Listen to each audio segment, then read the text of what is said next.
Okay, guys, welcome back to another live stream. I can see someone in the chat saying, it's 2 a.m., go to bed. I like to be awake, at silly times of the night. Come on, guys, you guys know this already. It's kind of like my MO, it's kind of my thing. Just always, always being up at silly o'clock. So yeah, but today is more chill before we go back to the runway shows, because obviously in future streams we are mainly going to be looking at so many collections we need to look at. I mean, the Balenciaga collection, the Givenchy collection, the Dries Van Noten collection. So there are quite a few, to be honest. So before we jump straight into all of those, it will be really cool to have another Q&A episode, another Q&A session, see how all of you are doing, see what questions you have, and then we're gonna go to those after. So drop your questions in the chat. Let me know. As I've said, today we're answering your fashion questions. Let me know what's going on, what you want answered, and we can go on.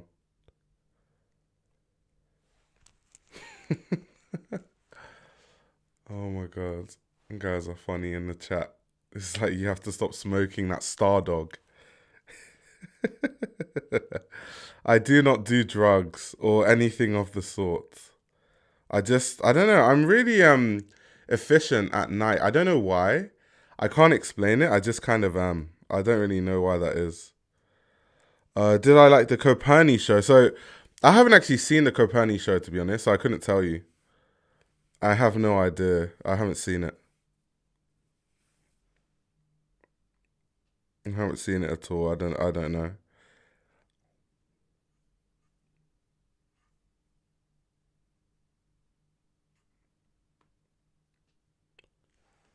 Hello, Josias. How are you? How you doing? Her greetings from Atlanta. Rock on. Have you heard anything from buyers this season at Paris Fashion Week? What's the atmosphere like from the industry? So funny enough, I don't really know what the temperature is like in terms of buyers, to be very honest with you. What I do know is that just in general, buyers do not have a lot of trust in the industry right now. A lot of people, a lot of brands don't really put their trust in retailers and buyers and stuff because of what's going on with Saks. I've of course explained that in a separate stream and in a separate video, but there is kind of a mess going on there. So because of the mess that's happening there, it seems as though, yeah, people have just lost complete trust in the whole system, and therefore people aren't really trusting buyers. People are spending all their money and their time building their own infrastructure for their own brands and stuff like that. So personally, that's what I've noticed. That's what I've seen. So yeah. How are you feeling about Chelsea right now? Dead team. Chelsea is not a dead team. Don't say that about my team. Chelsea's a good team. Every team has bad times and good times. It's life. That's kind of what happens. You can't control when you're going through a slump. Even Cole Palmer missed a penalty in the last game. I was so shocked. I was really, really shocked. Do you have any advice for people who don't do drugs or party but still want to network? Well, that's a really good question because I am someone that networks, but I said in the last live stream that I don't party. I don't really go out at silly o'clock at night and stuff like that. So to be very honest with you, my best advice would be go to the events during the day. Like, yes, it's easier if you party because people, when they're drunk, they're more open, people are less shy. You can become friends with people easier in that kind of environment. People also see you as like fun, so they'll be interested in having you as a friend, all of those things. However, many events happen during the day. You can always like message someone on Instagram and ask them, let's go for lunch, let's go for coffee, let's do this, let's do that. A lot of things can happen in the day. Yes, a lot of it does happen at night too, but you can make it work. So I'd say just go to the events that happen during the day. There are a lot of, I'm not sure where you live, but like in London, for example, a lot of talks happen during the day, a lot of seminars, a lot of them even happen in the morning actually, where you meet a lot of fashion professionals and stuff like that. So yeah, that would be my advice. Just try to do a lot of things that happen during the day, even if you can't do it during the evening. So yeah. Wait, let's see what Micah said. Micah said, go out to the sorts of things that you do enjoy that are fashion related, and you will meet people who are like minded. Yeah, that's true. I'm with, I agree with Micah that way. I definitely agree with him.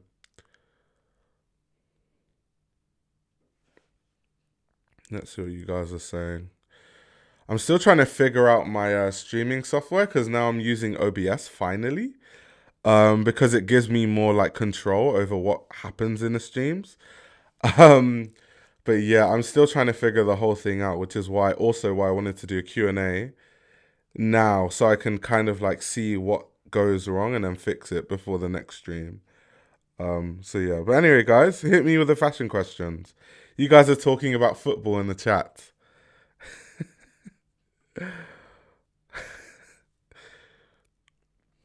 It's so funny. Oh my god, thank you so much for this super chat, by the way. I'm a 37-year-old millennial. Recommend good shoes for business casual. Oh, business casual is broad. Like, business casual is really, really broad. Like, what kind of shoes? I don't know, because you can literally wear sneakers as business casual, to be very honest with you. Like, very low key, like, like the typical, I don't know, Margiela Gats or Common Projects, Achilles Lows. Or you could, wear brogues. So that's really broad as a question. That's a really broad question. So you'd have to give me some more information or clarify a bit more.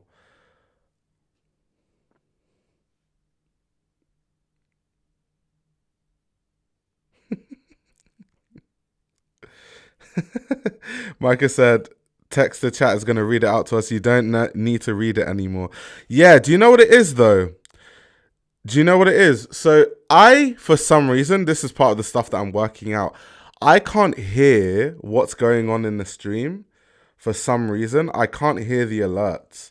So I don't actually know. And this is what I was saying, where it's like, I'm trying to figure out all this stuff before I start like using this to stream long term. I'm like, how do I access like the alerts? Like, I can see the tab there. It just won't let me listen to the alerts. It's really strange. Okay, guys in the chat are giving some good recommendations. I love that. Gab says, I honestly feel like partying makes people more comfortable to do business deals because they have seen me high or drunk. I sometimes feel extremely discouraged. Yeah, that is very true, to be honest. Okay, Al says OBS doesn't have audio monitoring by default. Okay. Okay, I'm going to have to see how I can enable that, to be honest. See if it can be enabled. Yeah, I'm definitely going to have to work that out for sure.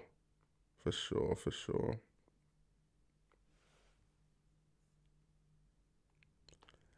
Technology, eh? Let me see what you guys are saying. I can get away with sneakers, Robbie says. Suede brogues are okay. That's specifically what I'm tempted to buy. Oof. It's just gone, but there was an amazing collab. Micah knows what I'm talking about. There was an amazing collab between, I think, Trickers and Burberry, I think. And that was a really, really cool collab. Let me see if I can put it on the screen for you, actually, just so you can see. But brogues, I like Trickers for brogues. They're a bit classic. I don't know if they do suede, to be honest. I'd have to look into that. But they do some really, really nice, some nice brogues. I love their brogues. And obviously, because of the way they are welted, they last forever. Because you can just change the sole over and over and over and over again. So yeah. Okay, Feral Slim says I switched to Streamlabs. Interesting.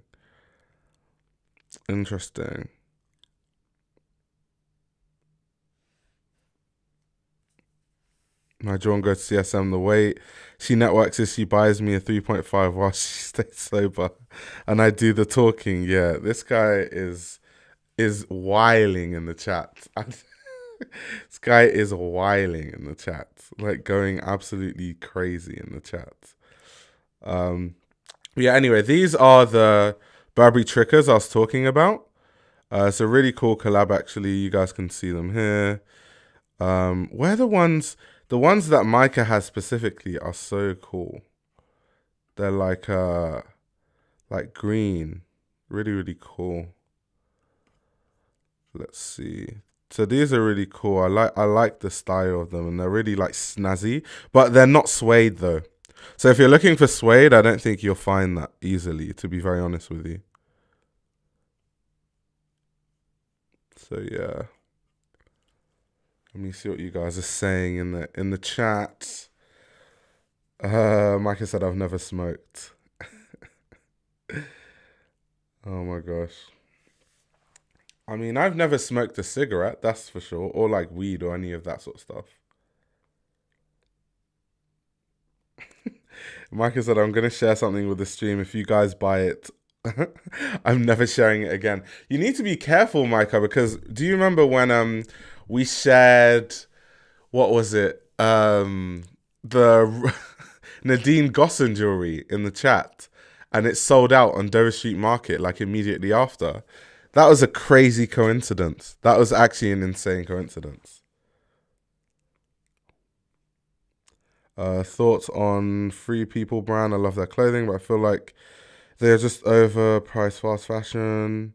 Any alternative brands you recommend with similar style? Base Range is a brand I like. Um,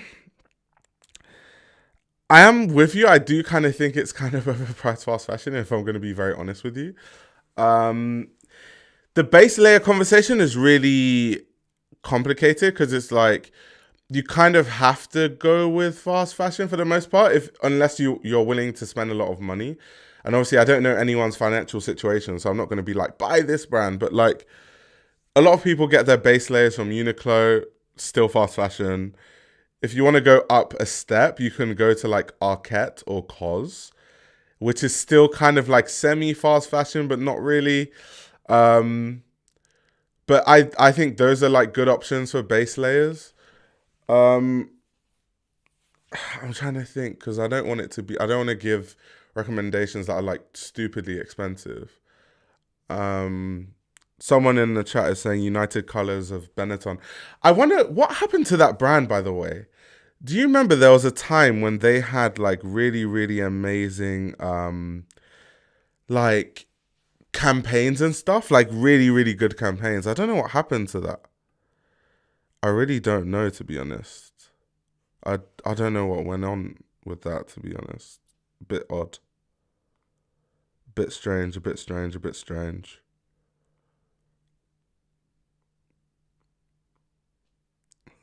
Micah says cause is valid. I really want to press buy on this patchwork denim. It reminds me of the Louis Vuitton patchwork. Cool. Al says all of my base layers are Xenia Performance Merino. I'm too broke for it new, but I get them on eBay whenever they crop up. Okay, that's cool because as I was reading it, I was like, that's a bit too expensive. But okay, you buy it secondhand. That's cool. That's cool. That's cool. That's cool. That's cool. He's like, he wants me to show them the footwear. What did you recommend, Micah? Can you put it back in the chat? Let me have a look. Arket is spelt Arket. So yeah, I put it in the chat, but it's Arket. That's how it's spelt. That's how it's spelt.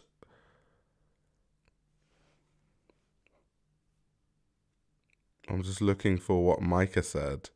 What's the shoe that Micah put? Let me scroll back. He said, okay, Grenson x YMC London just did a great footwear collab. Let's have a look.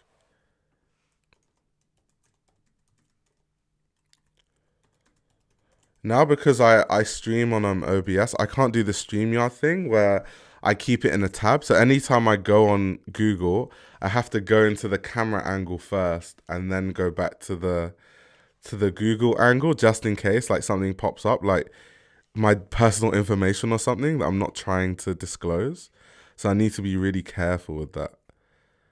This using a different streaming software takes so much getting used to be honest. It's like you don't realize it, but it really does. Okay, let's put this on the screen.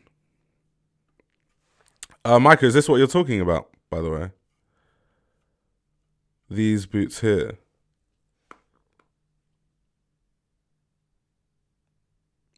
I remember you saying women's trouser silhouettes are better than men's. I'm curious, could you show some and some you would buy? Yeah, it's not even about like, I could show you some. It's more to do with the fact that when you go into any store and you go into the menswear section, there isn't a big variety of silhouettes of trousers that are available for you to buy, right? So if you go to women's section, you'll see flares, you'll see boot cuts, like which are obviously like less aggressive flares. You'll see really wide trousers. You'll see skinny trousers. You'll see slim fit, straight fit. A lot of like when you go into menswear sections, maybe slim fit and straight, skinny sometimes depending on the store, and that's about it. You're not going to see any flares. You're not going to see any super wide stuff. So that's what I mean when I say that women's wear silhouettes are better. It's just there's more variety. So if I could fit into women's wear, which I can't, I'm a bit too tall for that. But if I could, I definitely would wear a lot more women's wear than men's wear, especially when it comes to trousers, because there's just way more variety when it comes to women's wear compared to men's wear. So yeah, that's just what it is. Al says you may need a video delay. I think the audio seems offset a little. Okay, we're gonna one step at a time. We're gonna fix all the issues, guys. One step at a time. Don't worry.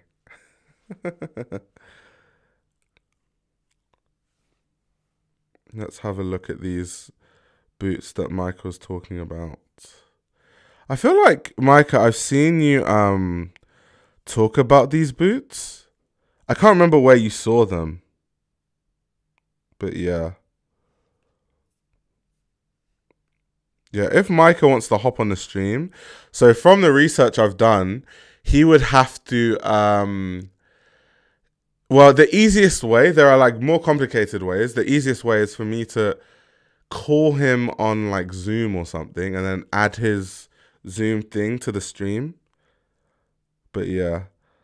I remember when he used to go to M&S for trousers. Don't act big around me, pal. This guy is hilarious. Yeah, I used to go to M&S for trousers because those at the time were the only trousers that I knew for sure would fit me. And I'm still not opposed to going to M&S for trousers because being my height and having a 36-inch inseam is a very unique problem. And brands don't make trousers for my length, which is fair enough. Like, they wouldn't make it much money if they made trousers for my length. So yeah, I'm not opposed to that. I try to avoid it because it's still fast fashion, but I'm not opposed to it.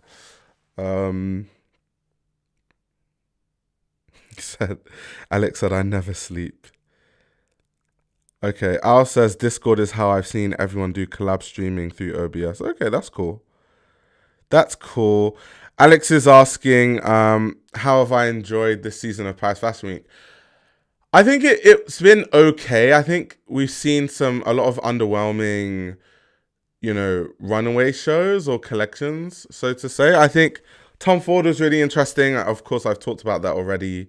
Heidi Ackerman's Tom Ford. We also have other things like, Balenciaga, which I thought was horrific. Givenchy, which was neither here nor there. McQueen, I liked the way it started. The ending, not so much. I liked the Dries Van Noten debut. I thought that was really, really good. I liked some of the Milan shows also. I know obviously you're asking about Paris Fashion Week, I think. Let me reread that. Was it just Paris? Yeah, Milan, I saw some really cool stuff. Like, I really like Bali this season. I like Todd's this season. But yeah, Paris, I don't know. It wasn't the best of seasons, to be honest. If I was to compare it to a lot of seasons from the past. I don't think it was that fantastic, to be very honest with you. We've seen better seasons. We've definitely seen better seasons. Al says Balenciaga was seemingly bad on purpose. It gave nothing pointedly. Yeah, it was just so bad. I just don't. I don't know. It genuinely, if I'm going to be very honest with all of you, right? The Balenciaga collection felt like Demna just didn't even try. Like it genuinely looked like the kind of collection where it's like, yeah, I'm just not even going to try. Because you have to remember, they have time to work on these collections. And it's the same formula that he's always done without much of a change. And without, silhouettes that are even difficult construction wise, or so you have that Balenciaga Atelier. You're not really challenging them outside of obviously the footwear that I'm always a fan of. I think that Balenciaga is very innovative when it comes to the footwear, but I'm sure the people that work at the Atelier want to be challenged. Also, I don't get it personally. I don't understand it. I don't understand it. But yeah, let me see. Go back to the chat, guys. Someone's asking me about Anzumela Meister. I wasn't really a fan of Anzumela Meister, although you shouldn't really care about my opinion too much because I am a bit of a. I have Anzumela Meister fatigue. I just don't really like the new direction that Anzumela Meister is going in, and therefore I'm just not really going to enjoy a lot of the collections. If I'm going to be very honest with you, so take what I have to say about the brand with a grain of salt. To be honest, yeah.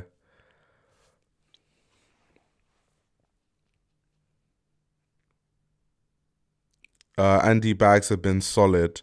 Yeah, yeah. I do like the leather that they use on the Andy bags. It's really cool. It's really, really nice, to be fair. So I can definitely agree with you on that one. But yeah, I'm just not. It's just not for me. I don't know. It's just not for me, guys. It's just not for me. This new Andy is just not me. It's not a bit of me, guys. It's not a bit of me. Let me go back to the chat. Um. Also, the cold wool jacket is back. He was missing. That's funny. That's funny.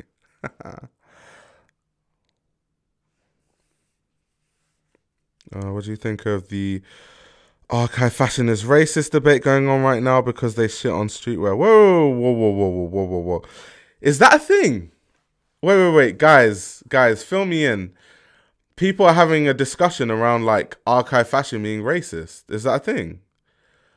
I'm not gonna lie to you guys. I didn't know that was a thing. I didn't know that was something that was going on. To be honest.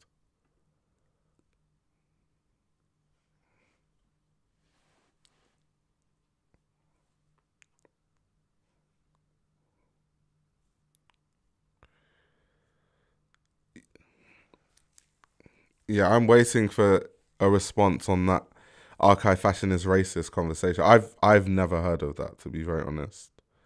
That's the first time I'm actually hearing of it. So yeah, I've not heard of that at all.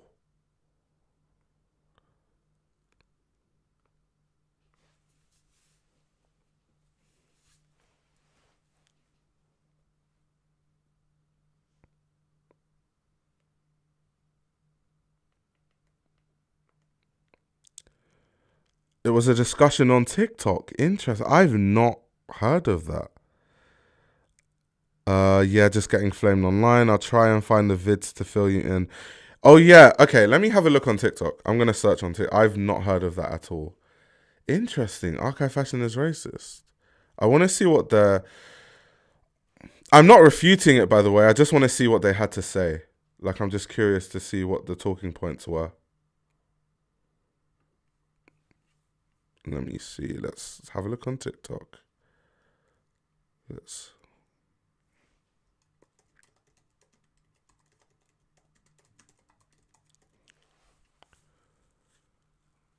Archive fashion racist.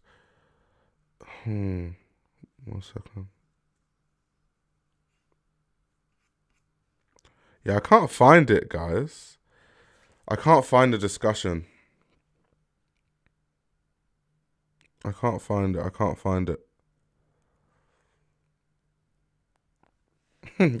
Someone in the chat said skinny white boy equals archive fashion. Hmm.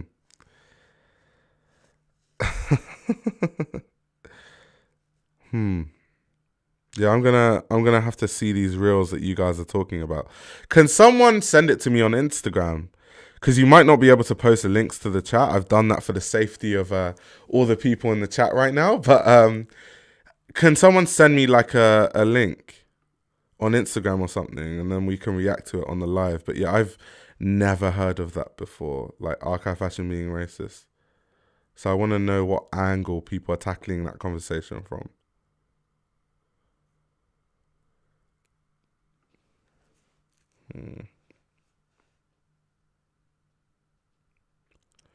Let's say Al says, I can see that argument. Like the archive scene started with Lang and Undercover. It's rooted in streetwear of a kind, but only of that kind.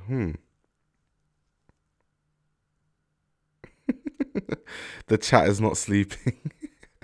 I know. Where are you guys based? Because Alex was like, "Oh yeah, you're in Belgium. Isn't it like 3:30 a.m. in Belgium?" I know I'm a night owl. I'm kind of like a vampire, to be honest, like a real life vampire. However, you're worse than me. That is insane. That is actually insane. That is real life insane. What is Daniel Lee going to do now? Uh, I don't know. Like, Daniel Lee has a lot of things to do. I find it really interesting that, like, Daniel Lee, even around his last collection, people were speaking about Daniel Lee like he's no longer at Burberry. It's a bit strange.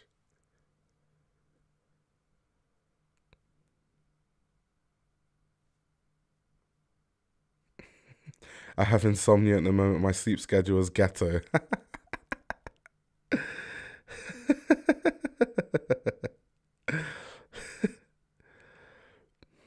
Where Alex said,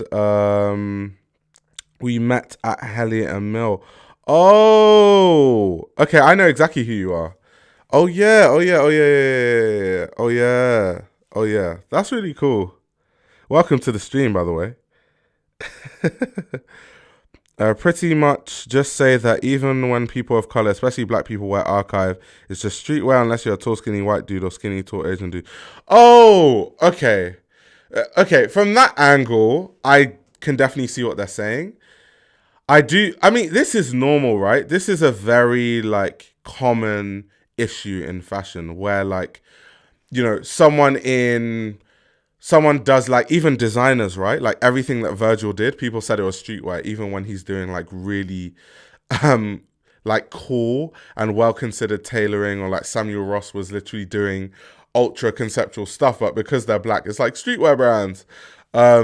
That's definitely like true. I can definitely see it from that angle. So I can see like as an extension of that, people having a conversation around this whole idea that, you know, unless you're a skinny, tall white boy, people aren't going to kind of view things as archive. They're always going to see it as a lens of black man wearing clothing. It must be streetwear.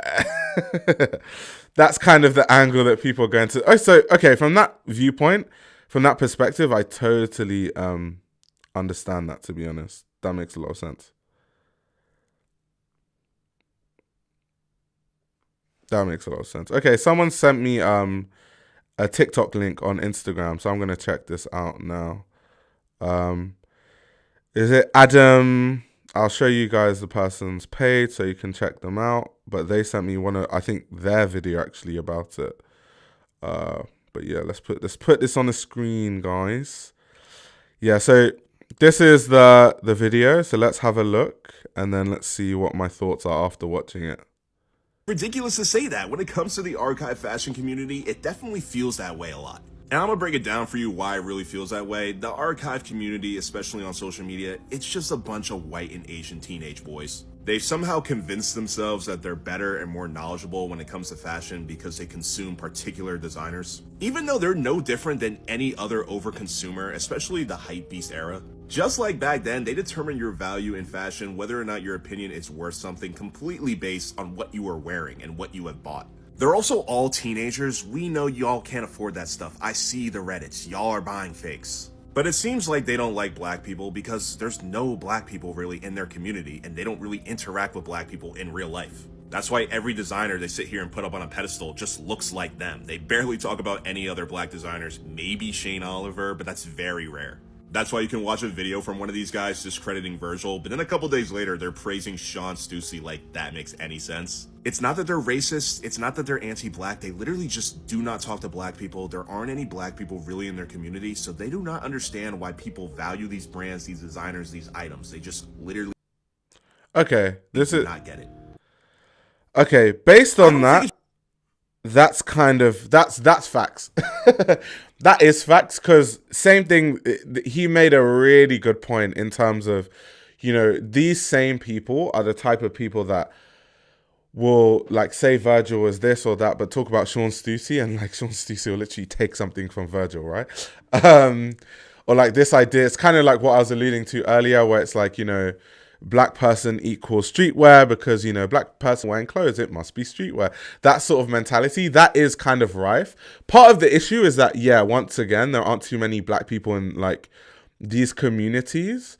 I also call a lot of those people hype beasts. They're just a different kind of hype beast. Those are the kind of I don't even think those guys, a lot of them from what I've seen, don't even appreciate the brands that they talk about, because they only talk about certain grail pieces, right? So if you're not wearing a certain era of Helmut Lang, or you're not wearing like a certain time period of Number 9, or, you know, I'm trying to think of another one of those cliche, like certain period of Raf Simons, right? Those are the brands they like. They're like, bro, you don't even know about this brand, bro. It's like, bro, you're hopping on a trend just like any other hype beast. It's just like a different type. Like, it's not, I don't think you actually like the brand. Because if you like the brand, you would appreciate all the different areas of the brand. You would appreciate kind of the reason behind the philosophy of the brand. It's not just about a certain piece that everyone else likes. You'd have a more general love or appreciation for the brand, other than like 4 pieces that you were told by on a grailed article that you're supposed to like because it means something in the history of fashion, right? You're supposed to build like your own relationship with brands and see how much you like it and what certain aspects you like. You don't even have to like the same aspects that everyone else likes. And I find it kind of weird that a lot of people in that sort of archive community, they all have the same talking points as well, which makes it even more weird. It's kind of like, how do you have the same talking points? Like, how do you jump to the same conclusions? Like, all of you literally jump to the exact same conclusion about every single brand every single time. It's a bit fishy, guys. It's a bit fishy. It's a bit fishy. So I definitely agree from that perspective that it's definitely a lot very anti-black, because yeah, they don't even talk about, like you were saying, they don't talk about black designers also. So like designers like Shane Oliver, who is like, if you think of like archive heads, technically they should be obsessed with Hood by Air, because Hood by Air is one of those brands that some of those like archive heads are like really obsessed with, especially like very specific pieces, once again, which kind of does annoy me because like the brand and find what pieces you like. Don't wear certain pieces because you feel like if you wear it, certain people are going to like rate you. That's not how you build like your own personal relationship with the clothing that you wear. I find that mentality a bit odd or a bit off key, to be honest. Um, so yeah, it's a bit weird. It's a bit weird. What did Micah say? Marc Jacobs, the person, is streetwear. I don't even bother to have conversations with people who refuse to understand this. Damn, Micah's going hard. Micah's going hard. But yeah, this was a good video, by the way. I think is it Adam? Adam made some really good points. Really, really good points. I totally agree, actually. I just wanted to see what the perspective was before I agree. I don't want to agree with something that I then end up not agreeing with. But yeah, they made some strong points in that video, to be fair. And I follow them on TikTok, so I should be, looking at some more of their content because I think, yeah, really, really cool takes. Alex says, coming from Brussels, we are more humble but less knowledgeable, fashion oriented. Yeah, to be honest, I don't know too much about the fashion scene in Belgium. Obviously, I know a lot that goes up in Antwerp because I go to Antwerp all the time, like all the time. Obviously, we talk about the Antwerp 6 on this channel. We also talk about designers like Jan Jan van Escher. There's even there's so many cool, little Belgian independent brands in Antwerp. Like there's Christian Wernert. There's a lot of them that are really, really cool and really good. Like I've forgotten the name, but in Antwerp there's this shop and it's this family that has made leather gloves for generations and they make these really high quality leather gloves. I love that shop. I love going to that shop all the time. So yeah, Antwerp seems to have the whole brand, culture, everything all there. And when I'm in Brussels, it just seems like there's not really any of that. Even in Antwerp, you also have the Arte store. And I know Arte, I think, is one of the biggest streetwear brands in Belgium, right? And there's all the cool kids, a lot of the cool kids hang around Arte. You also have Veer, Antwerp. That's Rassim's favorite store in Antwerp. A lot of the skate kids used to hang around there. I'm not sure if they still do. Because last time I was in Antwerp, it was a bit quiet there. But a lot of the skater kids used to hang around there. And it's cool. They have a good buy. They used to sell Raf, obviously. They sell Walter van Beenen, Donk, a lot of the Belgian based brands. So yeah, it's cool. But Brussels, it just seems like there isn't too much of that in Brussels, which is weird because you would think Brussels is there'll be more money in Brussels, therefore more of an ecosystem for people to start brands and stuff. But I don't really see a lot coming from Brussels when it comes to fashion. It's really weird. Okay, Alex says, yes, Antwerp is putting the country on the map, but it feels like a sect, to be honest. Interesting. Okay, Alex says, yeah, Arte is the new Cortez in Belgium. Almost the same hype. Same Instagram propaganda. Yeah, so I guess my assessment, just as not being a Belgian person, but going to Belgium all the time, I've probably been to Antwerp 7 times, and I've been to Brussels maybe 3 times. But the times I've been to Brussels, I've been searching hard for the fashion, and I can't find it. I genuinely can't find it. Every time I've been there, it's been tough to find. So yeah. I'm the only last fashion photographer here.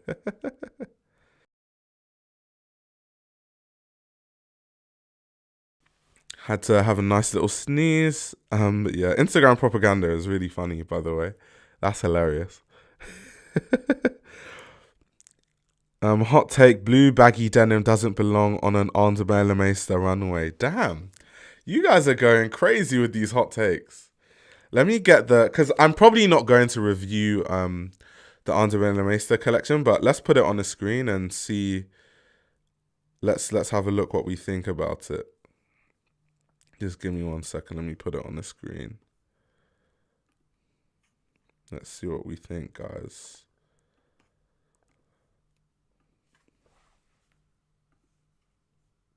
But yeah, it's just not for me.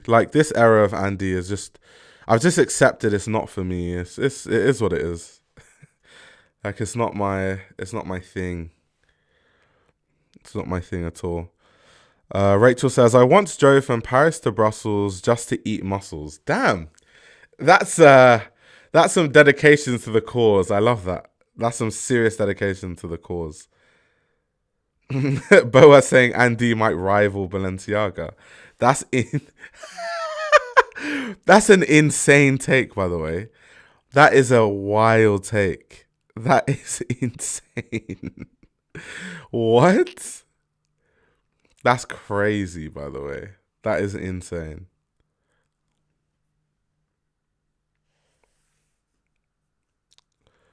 Did Kendrick bring back the flare jeans? Maybe. I'm yet to see enough people wearing flares to, actually say that, okay, Kendrick has successfully brought them back. I don't know.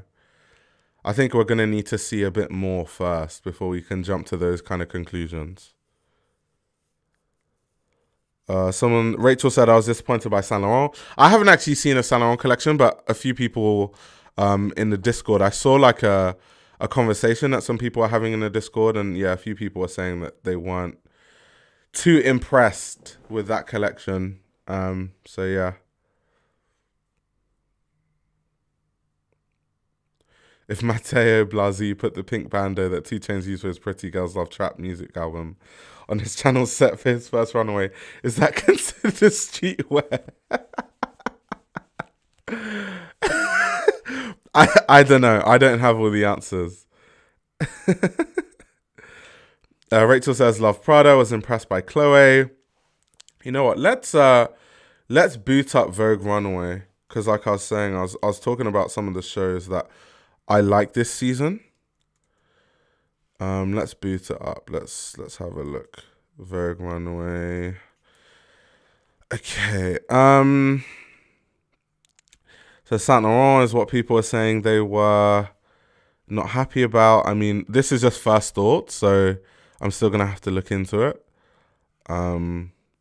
Yeah, let's have a look at what's going on here visually. See what you guys weren't liking. Okay. I'm gonna have to have a double take. I'm gonna have to look after. Oh, the Chanel show I haven't actually seen. I've just seen people talk about the pigeon being the first look of the collection. But this is cool because this is, I'm guessing it's designed by the team, right? Yeah, the interim before Matteo Blasi's much anticipated debut. So it'll be cool to see kind of what the team has been cooking up. So I'm definitely going to look into that. I might even review that on the channel. Who knows? But that'll be interesting to kind of have a deeper look at in the future. Louis Vuitton I haven't looked at. That's the thing. It's just too many shows. I don't know how you guys keep up. This Duran Atlantic show I did not like. I thought it was extremely gimmicky. Comme des Garçons was really cool this season. I did catch Comme des Garçons. I really liked it. Junior Watanabe was cool. I really enjoyed the Junior Watanabe show. Chloe I've not actually seen. Let me have a first take on Chloe actually. Let me have a look. I haven't seen. Shout out to Chimena Kamali though. I genuinely think she's obviously successfully brought back that boho chic that we associate with Chloe. And since she's kind of just been building on it, it's kind of bringing back to like Phoebe Philo days, even Stella McCartney days. So I like it. It's cool. It's not for everyone. I know that Chimena Kamali's Chloe is not everyone's cup of tea, but I really like it. Also, a big reason why I'm a fan of Chimena Kamali's Chloe is because a lot of brands look the same, especially, I talk about this all the time, but the whole quiet luxury craze that everyone is so focused on. So because of that, every brand is trying to do the minimal sort of tailoring thing. I think it's not a good thing. It's the reason why Gucci didn't really sell too well, I believe, under Sabato De Sarno. So I'm always happy when a brand is kind of very unique. They have their own look and aesthetic that's very distinctive, because as a customer, it gives me more variety. If everyone is doing the same coat, as a customer, that's not fun. I like different brands to do different things and then have a choice to pick from all the different aesthetics available. So that's something that I'm a fan of. My friend calls it stealth wealth. That's kind of, one of the phrases that people use also. Okay. I'm still going to look at it, but Chloe seemed cool. A lot of people are asking me about Off-White and I haven't seen it. Let me have a look. Ib Kamara, right? Symbols of West Africa, Ghana. Okay. Let's have a look.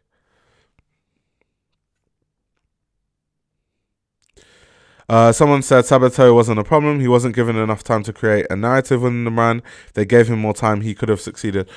So I don't really know if he could or couldn't have succeeded, but I definitely agree with you that it wasn't necessarily his fault, because ultimately the reason why Gucci went in that quiet luxury direction is because that's the direction that the upper management at Gucci wanted to go in. That's the reason why Alessandro Michele left, because they wanted Alessandro Michele to go in that direction, and he didn't want to do that. So they parted ways, and then they put Sabato there because he's someone that they can just tell what to do, in a sense. Like, this is the aesthetic we want you to design. So if anything, his hand was kind of forced. He didn't really have a lot of creative freedom because they had a very specific aesthetic that they wanted him to create in mind. So yeah, I definitely don't put the blame on Sabato for sure. Okay, this Off-White, I'm not too sure about all of this, to be honest. It looks like a hot mess. Yeah, I don't know. Oh, Burna Boy was on the runway. That's cool. That's cool, at least. I know Burna Boy was really cool with Virgil. Like, he used to sing about Virgil and stuff all the time. So that's cool. Like a full circle moment. Okay, let's have a look. What other shows do you guys want me to have a glance at? I mean, G's I know I'm going to do a review, so I don't need to look at that. Alaya was also a collection that a lot of people were a bit not happy about this season. I might do a review on that also, so I'm not going to think too tough about it. What I want to show you guys is Bali and maybe Todd's this season, because I thought they had some really solid collections this season. Let me show you guys Bali. It's just typical Bali. It's just like really cool, well-designed clothing, but I just thought it was like really, really clean and fresh, like a fresh take on the whole like less is more sort of thing.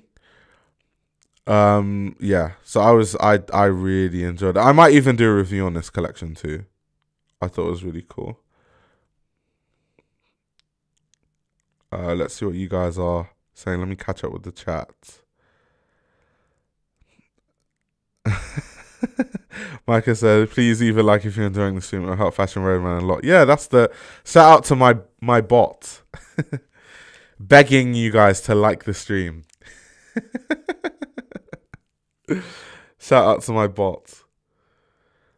Boa says, I think Sok wants to see Kiko. Yeah, Sok always wants to see Kiko.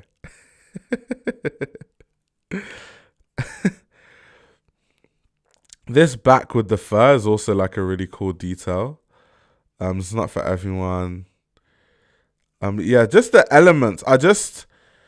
I really liked it, and it's weird because maybe because Bali obviously isn't like a huge brand, but a lot of people didn't talk about Bali this season, and I thought Bali is doing this sort of like less is more, quite luxury thing the best actually. Todd's also, like I said, this season they had a good season, to be very honest. I don't like Todd's most of the time, but this season I thought was really good, to be fair. So yeah, I feel like Bali is doing a lot of brands better than they are doing themselves, to be very honest with you.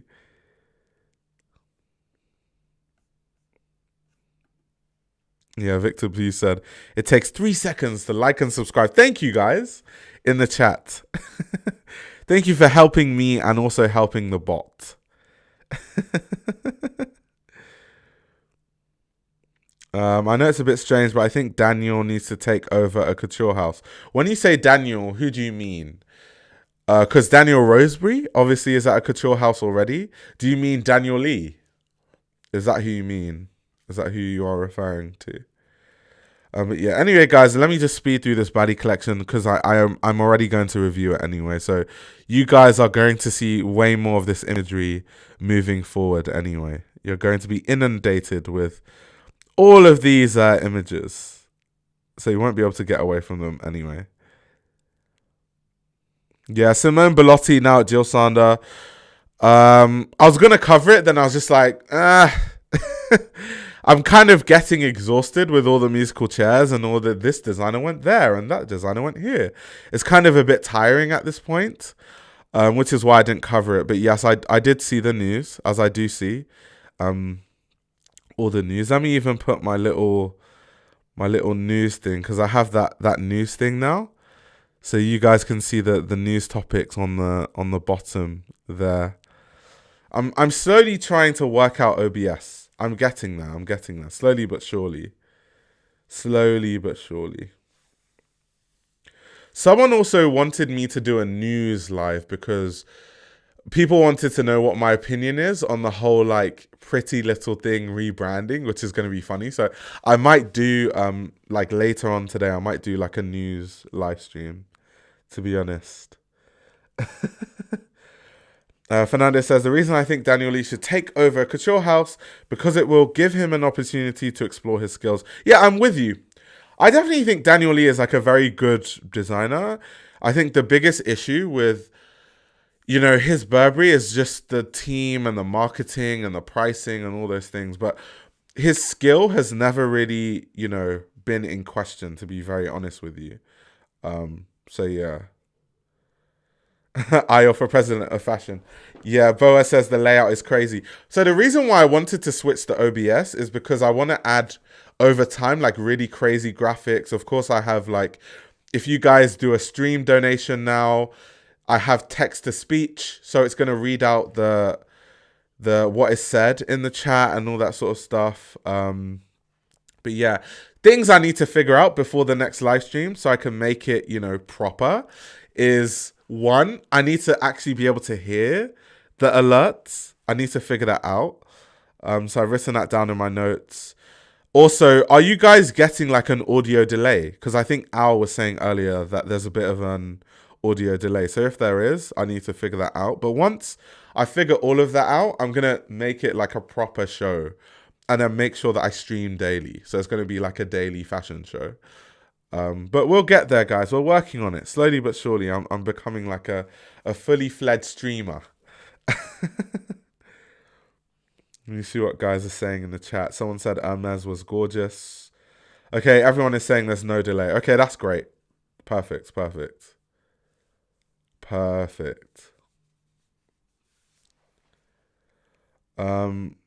Let's see what Micah is saying. Micah says, can we move the elements of the live around? If so, move today's topics more to the top right and make the box a little bit smaller. I mean, yeah, I can. Let me see what I can do. Okay, so let's see today's topics. 1 second, let me see if I can change the alignment. And did you say make it smaller? Okay, 1 second, let me see what I can do.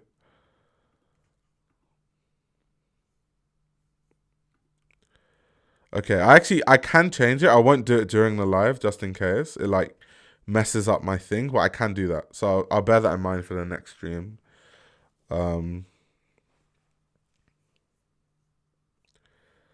Also, how many times I've popped into a Prada store and I always find bad hemming, no linings, kind of shit quality. Yeah, oh my god. If you guys are in the people are saying I should make it bigger. Okay, 1 second. Let me see. Let me see if I can do this. 1 second. Because you can move the alerts around like that if you want to. I can make it bigger this way, so I can do it like that. And I make it a bit bigger that way. 1 second, let me see something. Just expand it a little bit like that. Okay, cool. Okay, Al says the delay is maybe 4 frames or something. It's not super noticeable, but I thought at first it was audio latency from my wireless headphones before I confirmed it on speakers. Okay, that's cool. That's cool. Good to know.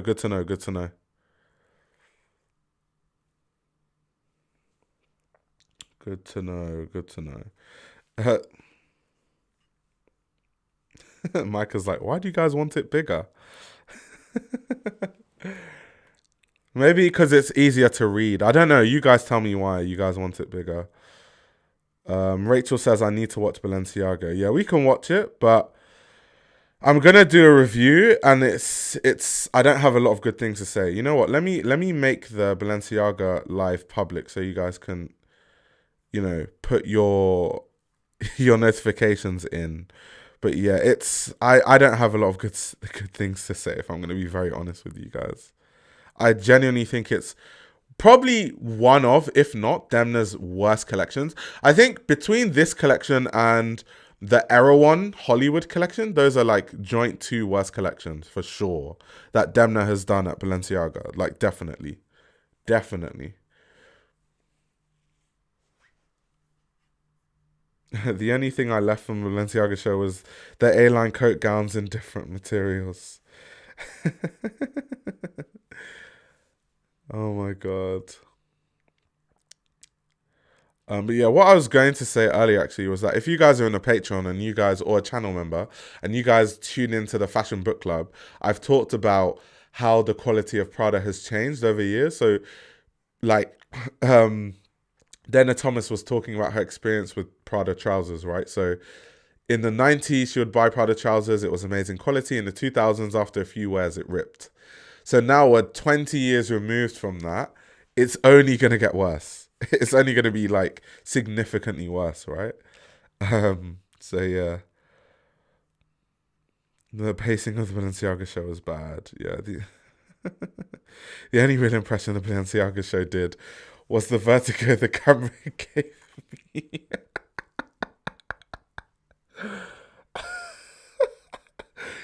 Although people might not have enjoyed the shows, but I feel like this Fashion Week, I feel like people were excited to be there. Yeah, I mean, Fashion Week is exciting to be at because a lot of people are there. A lot of stuff is going on. You're meeting designers, you're interviewing designers for the most part. I think it is fun, but if we're going to judge as a season, just the clothing in general, I think it wasn't the best of seasons, if I'm going to be honest with you guys. We've seen better. We've definitely seen better for sure. Someone said, "Why is it talking about sex?" It's just the trending fashion topics. So, can you sell sexual wellness without sex? Is one of the big topics right now that people are talking about, right? Um, I can even 1 second. Let me do something quickly.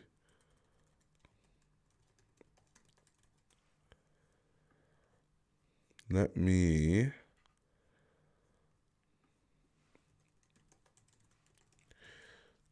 Because obviously the RSS feed I have on the screen right now is BOF, and obviously BOF has like very businessy topics. So if I steal the Women's Wear Daily RSS feed and put that on the screen, you'll get like a more varied, like view of like different topics. So let me just switch that up quickly. So it's not just all business. Okay, I changed it now. So it's I stole Women's Wear Daily's RSS feed for my stream.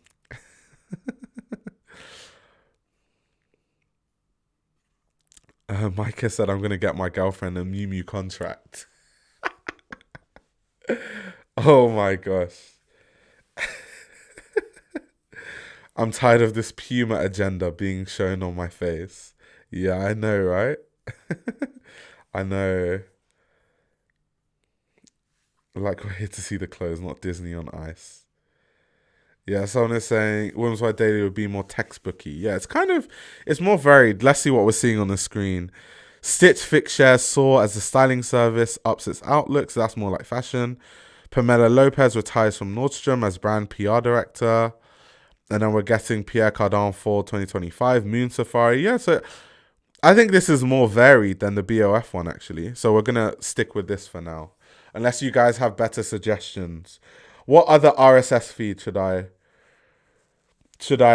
look into? Vogue. We can take Vogue's RSS feed. We can take who else? What other big fashion publications that post enough content like fashion news? We can take Vogue Business. We can take there's a lot we can take, guys. There's a lot I can swipe from the internet.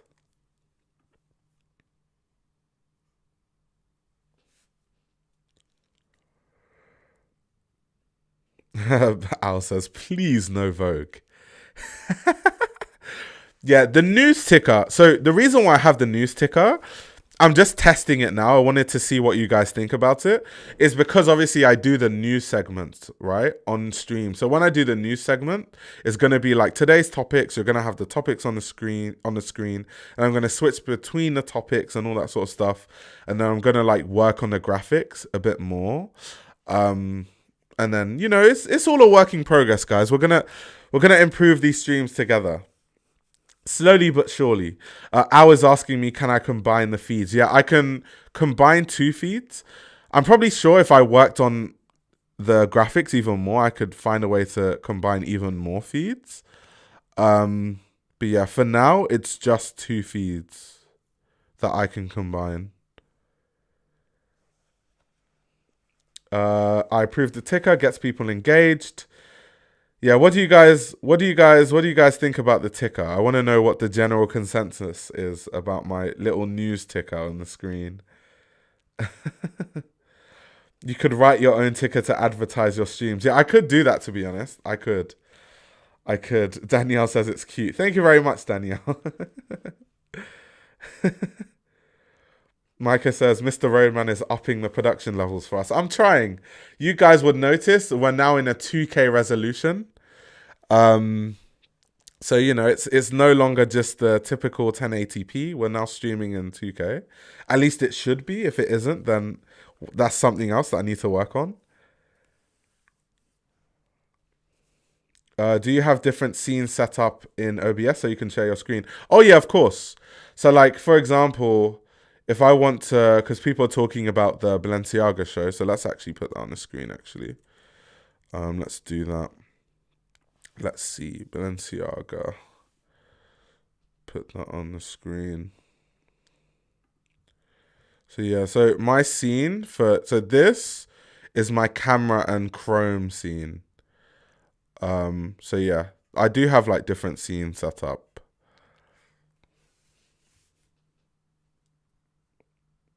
Yeah, Duke says it's good if you plan to talk about them, in my opinion. Yeah, so that's why that's the exact reason why it's mainly I just wanted, because this is the first time I'm using it, so I wanted to get like see what you guys think about it. So all I'm going to use that ticker for really is when I do the news streams at the start, so you guys know what the stream is going to be about. To be honest, that's the main function of it. When are you bringing the suit back? Okay, Culture says the font is way too small. Okay, we're gonna work on that. We're gonna work on that. Thank you, Victor Blue. Victor says, there's no other YouTuber doing this level of production.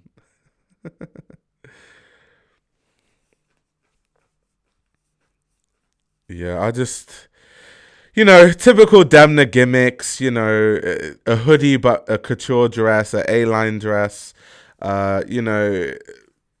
motorcycling hats, football jerseys, Puma collab. It's just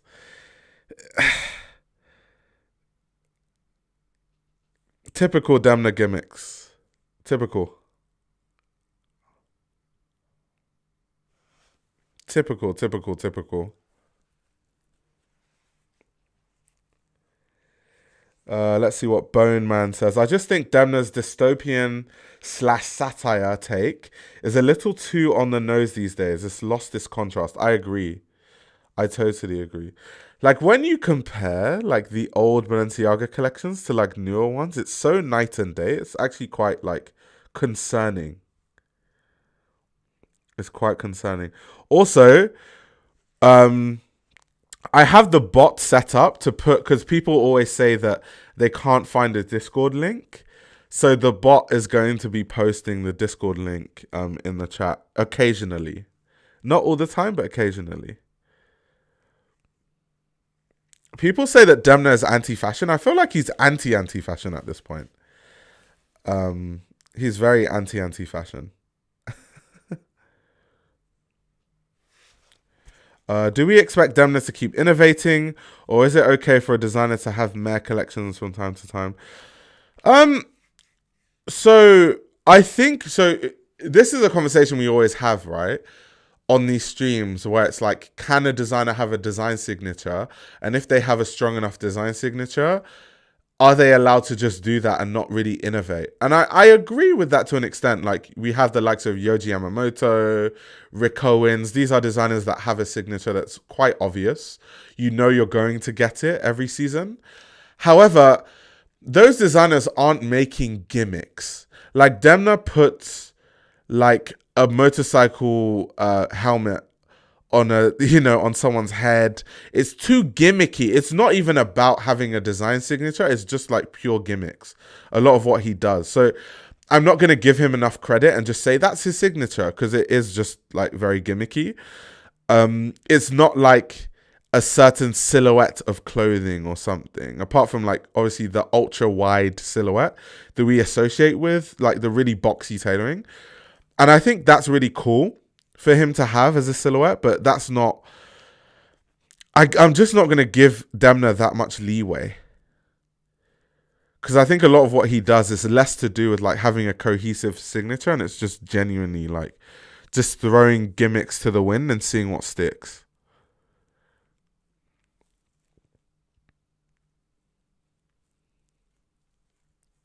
Like, he's literally making sportswear, but he's charging you Balenciaga prices for it. So he'll have a collab with like Puma and sell the Puma jackets for like 750 euros. So it's like, is that really a design signature, or is that just overpriced sportswear?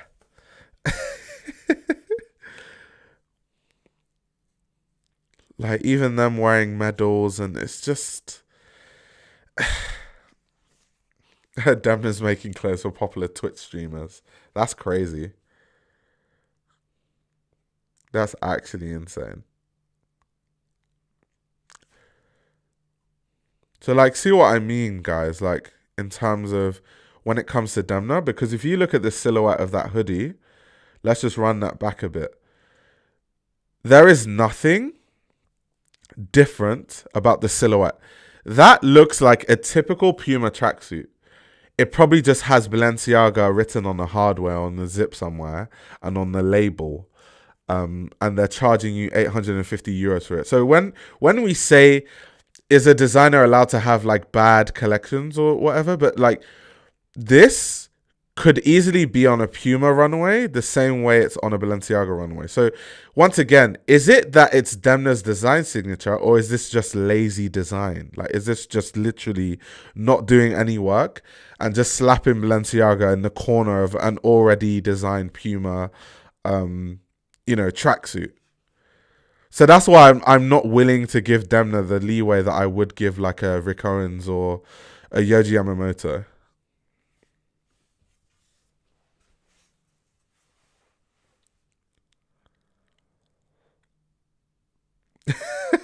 Victor Blue, you're hilarious.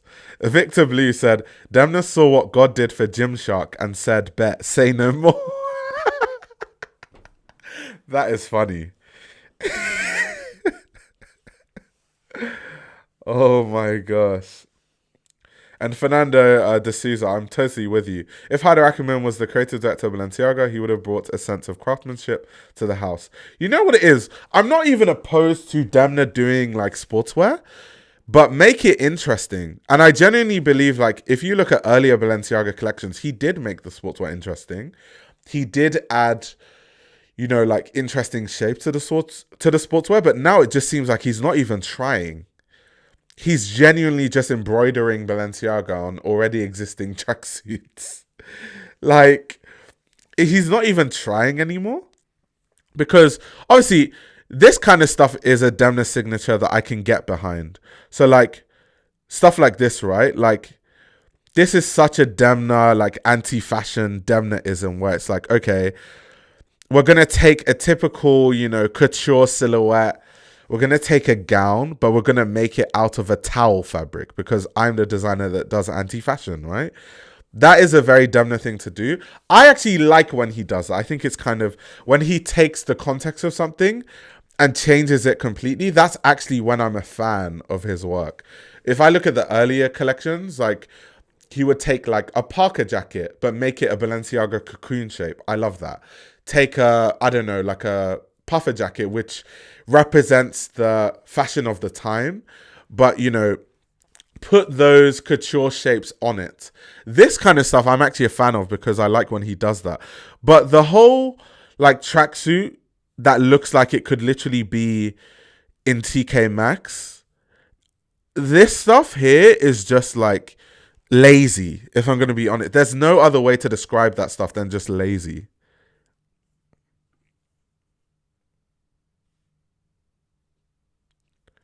So when he does the contrast thing, he changes the context, he changes those small things. I like that. Like, the big belts on the waist. I like that sort of stuff. But unfortunately, we don't get more of that. And he doesn't develop those ideas as much as I would like him to. But I really wish that he, progressed those ideas. Someone in the chat said I stole their TK Maxx comment. I didn't. It's like it looks like you'll get at TK Maxx or just the Puma store or like any other store, to be honest. So yeah, it's just. But yeah, what do you guys think about the Balenciaga collection? Let's just play it one more time. What's the verdict, guys? What's the verdict? This is Tosin says this is literally Pyrex Vision type designing at a high fashion house. He has no shame. Was this worse than the LA show? I just think this show was lazy, but I genuinely think that the LA show was definitely Demna's worst work, and it's going to be very difficult to beat that in terms of like just outright bad collections, to be honest. But this was bad. This was just lazy. That's all. It was just lazy. Culture says the LA show was top-notch wreckage.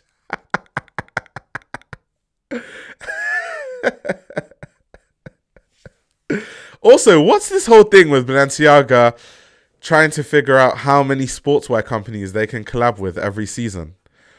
One season it's Under Armour, the next season it's Adidas, the next season it's Puma. They're just going around all the sportswear brands. Next, we're going to see a collaboration by Diodora or something. Asics. They've already done Asics, no? I feel like they've already done Asics. They've also done Oakley. So yeah, it's, I don't know about all of that.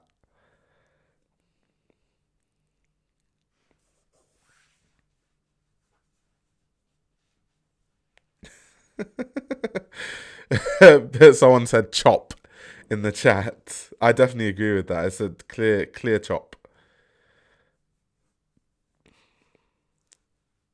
Okay, someone in the chat said I liked it. Tapped into the mundane. But my rebuttal to that would be Demna always taps into the mundane though. So if you're always tapping into the mundane, doesn't that inherently make your clothing mundane? In a way.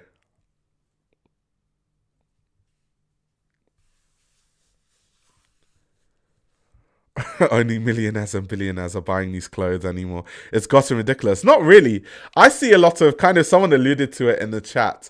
I see a lot of like rich Twitch streamers wearing a lot of Balenciaga. Or just, I feel like a lot of people in the US, like young kids that make a lot of money online, those are the kind of kids I see wearing Balenciaga. Or like young celebrities, like young rappers and stuff. They wear a lot of Balenciaga.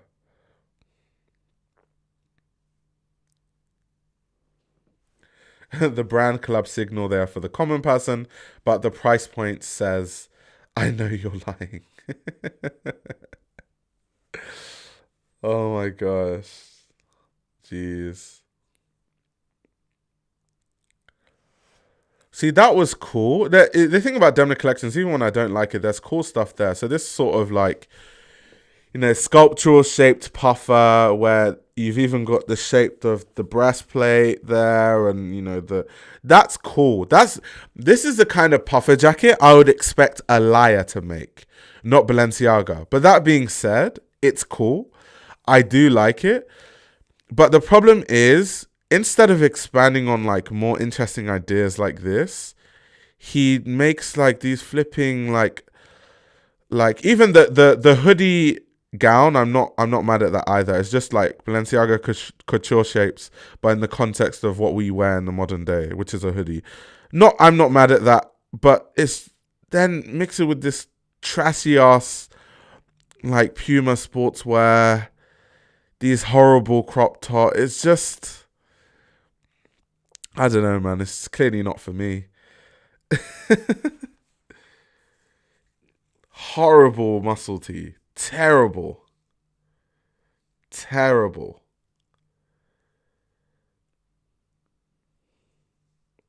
People who don't, let's see what Al is saying. People who don't get they are getting made fun of buying Balenciaga as part of the appeal for me. That's real norm core.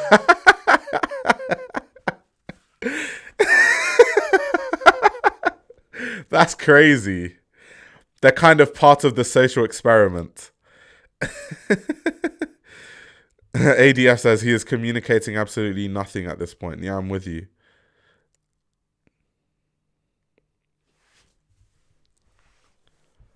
Someone said diesel. Yeah.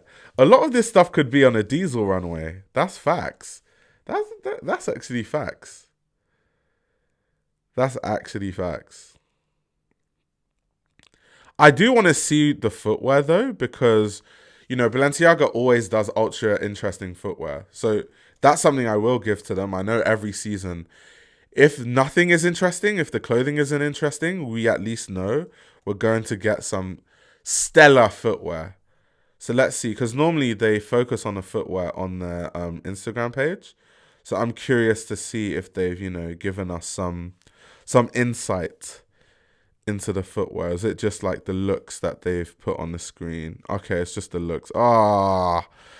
They're so lazy. They didn't even give us the products this season. They just gave us pictures of the looks. Oh my gosh. Not only is the laziness represented in the design, it's represented in the communication of the collection. That's a shit show. That's a shit show top to bottom. What a shit show.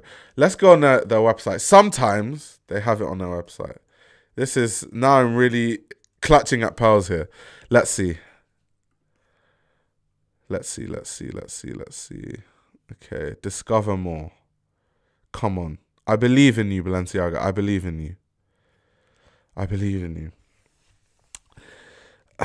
Yeah, so even look at like I said, I'm still going to obviously read this again when we actually do the real review on the show, but this collection is based on a study of standard dress codes and what it takes to twist standard fits and garments into a fashion context. He does that every season though. Focused on a sociological observation of the wardrobe, underpinned by dressmaking principles and a pursuit of the golden ratio. That is literally Demna every season. Like, literally, that's his MO. And there's no point of even writing the show notes anymore because we already know what you're getting at in the shows. There's literally no point writing them anymore. Literally no point. But yeah, why aren't we getting the product pics? That was something that I loved about Balenciaga, that they would on their Instagram and on their website show us like pictures of the products with info. Why have they decided to go with the looks for this season? We can see this on Vogue Runway and every other platform that posts the looks. Like, that's not really helpful. Bad communication, because I'm interested in the footwear, so I'm curious I actually want to know like what the details are with the shoes, and now we can't even tell. Obviously, when I do the review, I'll do research and find out, but like, it should be easy to find. As a customer, they're making it difficult for me to find out information. That's not good for a brand.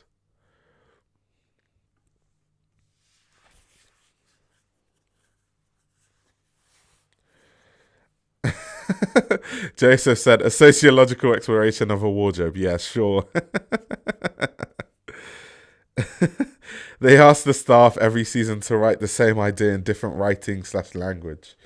And it's funny because when I do my review, you guys can probably predict what the comments will be like, but it'll be like, you just don't understand Demna's vision. You just don't have the brain power to understand the genius that is Demna Vesalia. That is exactly what's going to happen.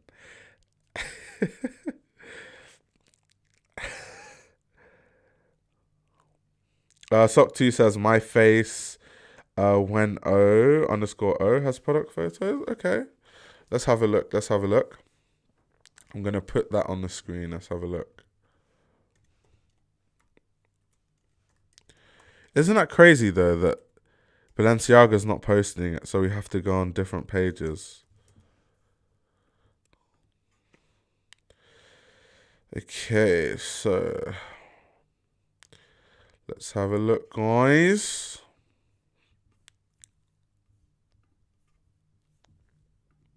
So let's have a look at some of the details. This should be interesting. This is from a past season. Yeah, the whole passport thing. I was like, yeah, that's not this season. Okay. So they have the Balenciaga plastic shopper bags.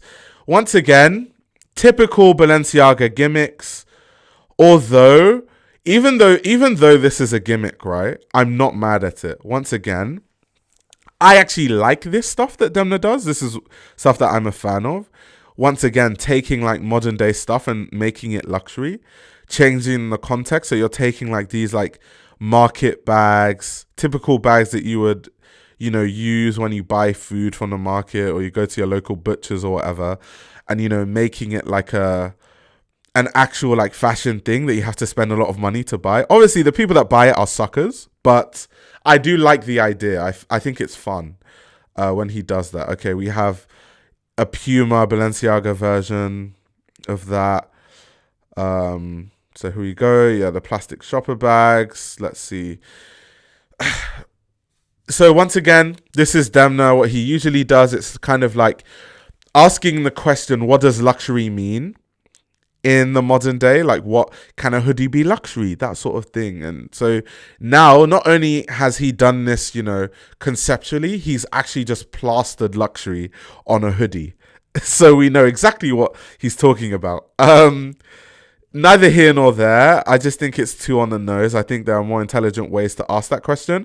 And I think in the past, especially in the couture collections, he has had more intelligent ways of really asking, what is luxury? What does luxury mean in the modern day? What can represent luxury? What kind of clothing represents luxury? So yeah, this is once again another one of those Demna-ish gimmicks, kind of like a moth-eaten pinstripe suit. It's this idea of how garments interact in the real world. So it's like, you might put your jacket in your closet and it's moth infested. So over time, this is kind of how your clothing ages as the moths eat it away. But it's just like, who wants to buy a like realistically, who wants to actually buy a blazer that looks like that? Like, so yeah, I get the concept, I get it, but and then they're gonna be like, what makes it interesting? Like you can see here is that these suits feature handmade elements, intricacy is prevalent, that moth-eaten distressing is embroidered in to secure the effect. Just because it's embroidered doesn't make it look any better visually. It's cool that it's hand embroidered, like the effect, but it doesn't make it any more interesting. Like, I'm not more interested just because it's hand embroidered. Okay, these are what I'm more interested in, the footwear. So these are riding boots. Excavator line is equestrian inspired and originally debuted for fall winter 2020. So these are cool. I like these. I just like the weird shapes and the fact that they do take a lot of risks with their Balenciaga footwear. These look like a hybrid between old riding boots, like Hessian boots, like old school like Hessian boots, and then the kind of armor boots that knights would wear in the past. And Balenciaga have done the whole knight thing, so it's almost like they're referencing past items from themselves, to be honest. Someone said, why buy vintage when you can buy Balenciaga? Come on. Um, so yeah, let's keep going. Let's keep going. Yeah, the luxury gimmick once again. This is kind of cool, kind of like the whole drawstring dust bag as an actual bag. But these ideas that Demna has beaten them into the ground. To be honest, yeah, he said Winter 25 is a study of standard dress codes and what it takes to twist standard fits and garments into a fashion context. I feel like that's kind of Demna's mo. Alpine stars. So I always wonder. So I ride motorcycles, right? I'm a big motorcycle fan. So I'm always looking for like more fashionable motorcycle gear to wear because I don't just want to wear like, retail Alpine Stars or whatever other brands there are. There's so many I can't even start mentioning all the different brands like Dionysi or whatever. So I'm always looking for like an alternative that actually has performance. Now, I do not want to wear motorcycling gloves that have spikes on them. That is dangerous. Like, that is dangerous. But obviously, people wear this obviously for like fashion, which is fair enough. If you're just wearing it for fashion, fine. But I don't know why, because they already have like the knuckle guards that the normal Alpine Stars gloves have anyway for protection. So the knuckles, also something I find interesting for guys that don't ride motorcycles, they've chosen the cheapest Alpine Stars gloves. Like these are the fabric ones. You can see there aren't even like, normally there should be protections on your fingers. The finger protection is really weak. These are like the most basic of the basic Alpine Stars gloves, and obviously they're going to charge people out the wazoo for these basic ass Alpine Stars gloves, and they're just gonna add a few spikes on there and a piercing.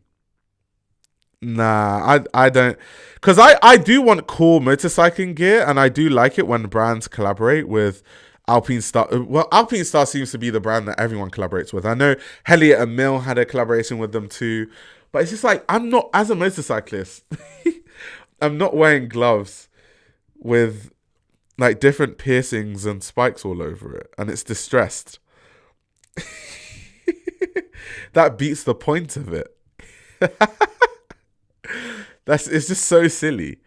Let's see what they said. Yeah, the house has reworked the Alpine Stars touchscreen, compatible SMX2, Air Carbon V2, and Morph gloves with signature piercing, spikes, and distress treatments. Yeah, purely for fashion.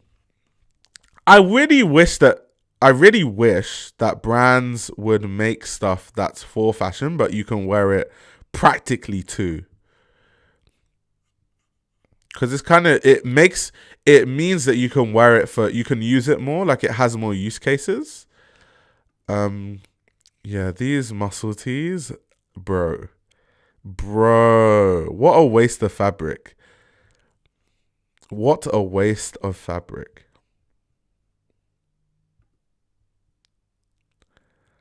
Okay, these are some of the Puma collab stuff. So you've got like some distressed sneakers. Someone's asking me what motorbike I have. It's not a Hurley. So I started on a Yamaha XSR 125 because in the UK, when you start riding motorcycles, you have to start on a beginner bike. And I'm planning to upgrade soon to a Yamaha XSR 900. And then one day, if I become rich, I want to get like two Ducatis. So I want to get a Hyper Motard. So I definitely want to get one of those, like a Ducati Hyper Motard, probably a 950 SP. And then I want to get like a cruiser. But I haven't decided if it's going to be a Ducati cruiser or probably because I can't afford any of this stuff. I'm just yapping. But I've always wondered, like, do I want to get... I think Triumph makes some really cool motorcycles too. I want to test out some Triumph stuff. There's a like motorcycle they have that's like really cool. But But yeah, there's so many cool motorcycles to try, to be honest. But I definitely know, whatever I do, I definitely want to get like a Ducati Hypermotard 950 SP, probably. People are saying, what language am I speaking? The guys that ride motorbikes will know, or the guys into motorbikes will know what I'm talking about. Um, but yeah. Anyway, back to the Puma collab. So this sort of like distressed, elongated. They look like boats on the feet. They're so elongated. But that is kind of like what Balenciaga does. Like they make them elongated, which is kind of fun. The typical Balenciaga shape of caps, I'm not mad at that. I think this is going to sell really well. Like the Puma caps, I think that's going to sell well. Okay, this is where they lost me. Like the typical tracksuits. So let's see. They've got the Balenciaga chain, the Balenciaga dog tag. They've got a Balenciaga crest. Boring. Snooze fest. Moving on. Okay, now it's back to summer 25. Okay, yeah. So that's my quick take. Obviously, I'm going to have a deeper take on Balenciaga when I do the actual dedicated review. But yeah, I don't think this is one of Demna's strongest collections, to be honest. I've seen better from Demna for sure. Micah said professional pocket watches are in full effect.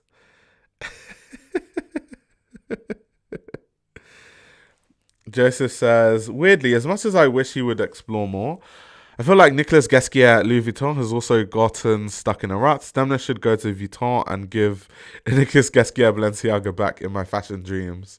That would be interesting, actually. That would be cool. Culture says the dedicated review sounds stressful. It will be probably a bit stressful, for being very honest. He could have made leather tracksuits or something, yeah. Because Balenciaga, they love doing all this like sportswear, motorcycle jacket, but none of it is actually like usable. So it's like, what's the point? What is actually the point? Bone Man said, I had a Supermoto and it was too limiting after about 1 year. So the thing about Supermoto motorcycles is that the problem, unfortunately, with my height is because this is a Q&A stream, so we can talk about whatever. So let's talk about motorbikes. Let me go on Ducati's website quickly. So the problem with my height is I can't ride a lot of like sports bikes. Unfortunately, I would love to own like a Panigale, like maybe not a V4 because I'm going to be riding it on the road. That's a bit too much. Maybe like a V2, like something crazy but not too crazy. But the ergonomics are not great for someone my height. It's just not nice. So if I look at Ducati's lineup, I probably won't ever be on a Panigale. It's not comfortable. A Multistrada I could fit on easily. It's big enough for me. But Multistradas just look ugly to me. So I don't want to ride a Multistrada. A Street Fighter, the ergonomics can be a bit odd. So I could potentially ride a Street Fighter, but ergonomically it doesn't work. Then you have a Monster. I'm not really too interested in Monsters. Hypermotard works definitely for my height. The only problem with, like supermoto style motorbikes in general is that they're not good for the highway. So the use case is very limited. Like there's only so many places you can ride like a supermoto without wind smashing your chest. So if I had like a hypermotor, which is why I said I can't afford all this sort of stuff, it would literally be the kind of bike that you take on like short journeys if you want to have fun, pop wheelies, go off-road a bit, like take the scenic route. But yeah, on a highway, on a supermoto, hell no.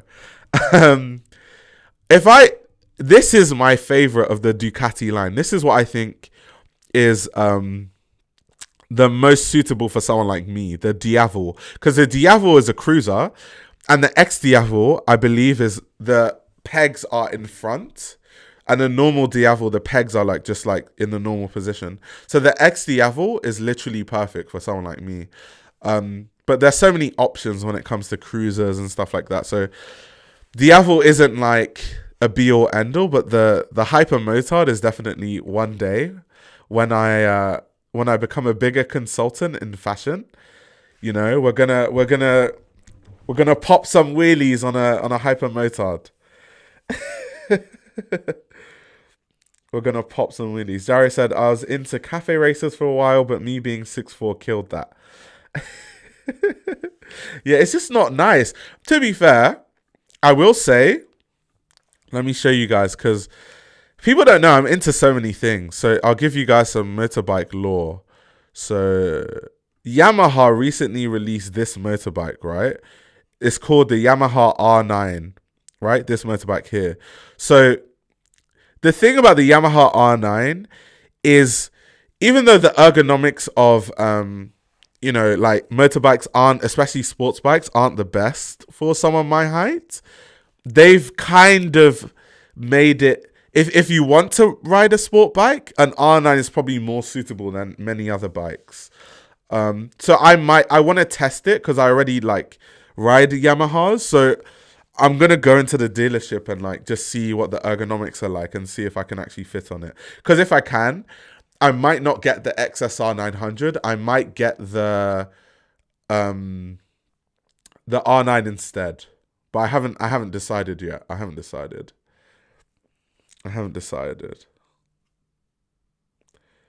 But yeah, guys are probably in the chat like, what is this guy talking about? Motorbikes?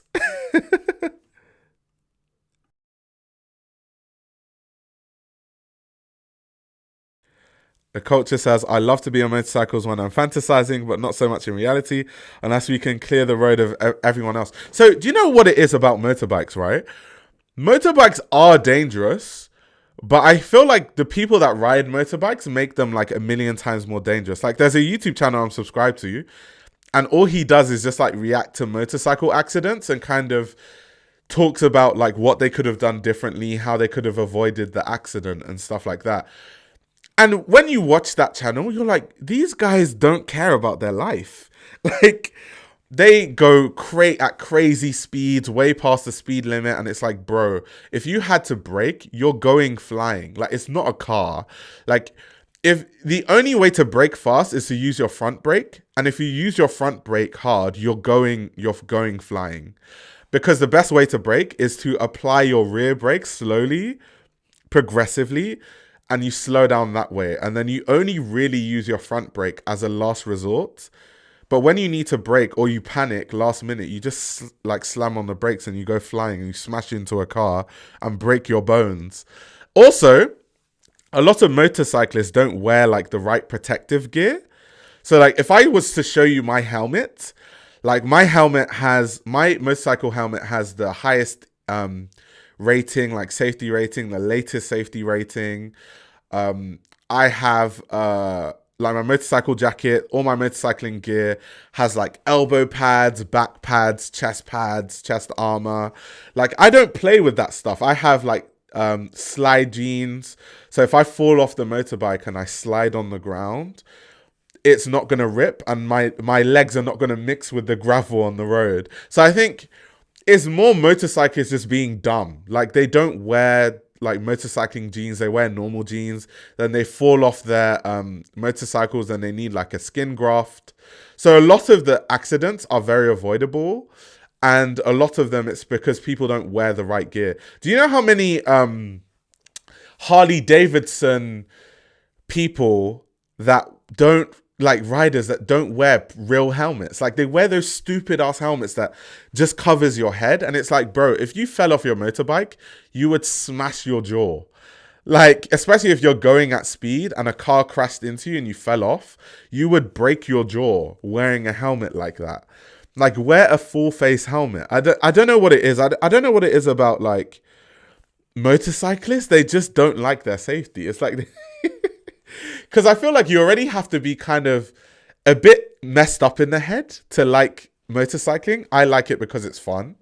But like, if I'm going to do something fun, I'm going to mitigate risk. I'm not going to make it more risky, something that's already risky. Audrey says they can be practical for very specific people. My boyfriend drives 50 miles each way to get to work in LA, and he would not make it to work without a motorcycle, but I'm scared for his life. Yeah, that's the thing, because if you live somewhere where there's a lot of traffic, riding a motorbike is like key. Like it's really, really key. But yeah, and as a motorcyclist also, when you ride a motorbike, you have to assume that drivers can't see you. So if you just ride your motorbike, willy nilly, just going all over the place, you're probably going to get smashed by a car. But if I just assume, if I see a car swerving in my direction, I'm already applying the brakes, the rear brakes. I'm already preparing to change or maneuver. Because drivers, do you know what it is? As a driver, you don't realize how bad drivers are until you ride a motorbike. Because when you ride a motorbike, your life is literally at risk, so you have to be more careful. So you're so on point with all the hazards on the road, and you're like, drivers cannot drive. Like, drivers are really bad. They're so bad. Like, most people do not know how to drive at all. It's like, how do these guys have licenses? They're so bad. And also, a lot of people don't know, like, the law. So if you lane split, I don't know how many of you guys know what lane splitting is, but that's basically when your two cars are in two different lanes, and then as a motorcyclist, you go in between the lanes. That is literally legal, because as a motorcyclist, if you stay in a lane, drivers, being bad drivers, are going to try and fill that space because everyone's impatient.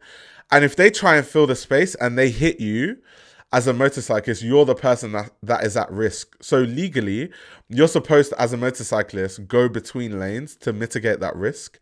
But so many drivers get pissed off as a motorcyclist when you lane split. They get really angry about it. And it's like, bro, it's legal. But so many drivers don't even know the like road code. That's how bad a lot of drivers are. They don't even know like what the laws of the road are that they're driving on. So it's like, yeah, it's crazy. It's crazy. It's crazy. Culture says, now I feel weird because I ride a bicycle and run through these Chicago streets like a damn speed demon, often without a helmet. Culture, please do not ride your bike without a helmet. Safety first, please. Safety first. Safety first. If you're going to do something risky, I'm not going to tell you not to do it, but safety first, guys. Safety first. But yeah, anyway, that's the motorcycle law. That's enough motorcycle law for one stream. CJ said, just be careful, bro. Oh my god, it's so funny. DJ said, style first, safety second. I be driving my mum's minivan like I don't give a fuck about my life. See, that's why motorcyclists have to be careful. Because of drivers like you that might smash us on the road. Oh my gosh. Anyway, guys, what other questions do you have for me? What other questions do you have for me? We're just getting warmed up. But yeah, like I said earlier, please wear your helmet. Please. Culture, I'm begging you, please wear your helmet. Safety first. Talk about Loewe. What about Loewe? What about... I feel like Loewe is about to hit a really strong transition period. What did you think of A$AP Rocky's motorbike influence takes? I'm not sure if I saw that, to be honest. What did A$AP Rocky say about motorbikes? I'm not sure I saw that.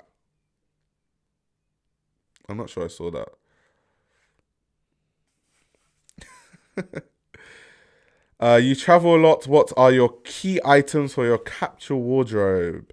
Do you mean in terms of like what I travel with? So I try to I don't like to pack heavy. I pack light a lot of times. So I normally travel with clothing that's really versatile. So I have, my back button shirts in different colors that I normally take because they go with a lot of things. I can wear it with a tie, without a tie, with a blazer, without a blazer. So I'm quite modular with the way that I pack when it comes to travel, to be honest. So that's kind of what I do. I kind of just mix like versatile things, so I can have like the same clothes, but I can just, mix them all together. So yeah. Do you think JW Anderson will leave? Yes, I definitely do. Um, I definitely think he's going to leave. New Off-White collection. I kind of talked about the Off-White collection earlier on in the stream. Not the biggest fan, to be honest. Yeah, not the biggest fan of the collection, but I need to look at it deeper. But first thoughts, first look, it didn't look too great or interesting.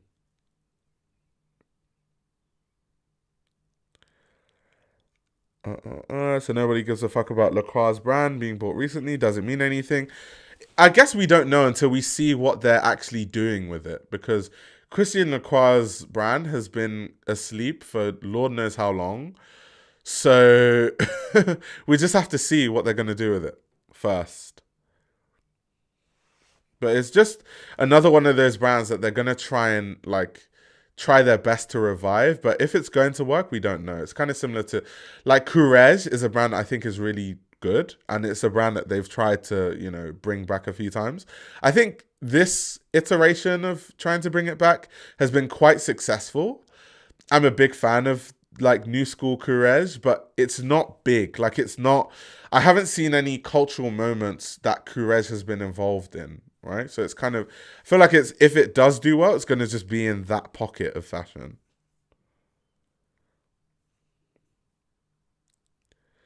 Jaro says, I'm envious of people who can travel with one bag. My bag can only fit one pair of jeans. What? Damn, that's crazy. I travel with a suitcase though, so it's not like I have a small bag. Have you any experience with Courrèges fragrances? No, I've never tried a Courrèges fragrance. I don't think, like ever. So yeah. Oh, says it was successful for a year post pandemic. Oh, you talking about Courrèges? It was successful for a year post pandemic. I felt they were one of the leaders of the club wear trend. Okay, I see that. There was definitely a time when Courrèges was being worn in the clubs for sure. But then was that a mainstream thing? Because I think maybe in like queer clubs where people are more in the know or more involved in fashion or more fashion forward, you would see people wearing Courrèges, but like was that adopted more generally? Because in like a lot of clubs that fashion people go to, definitely people are wearing Courrèges in the clubs, but I don't know if it like caught onto the mainstream. So we just have to see. We just have to see. We just have to see.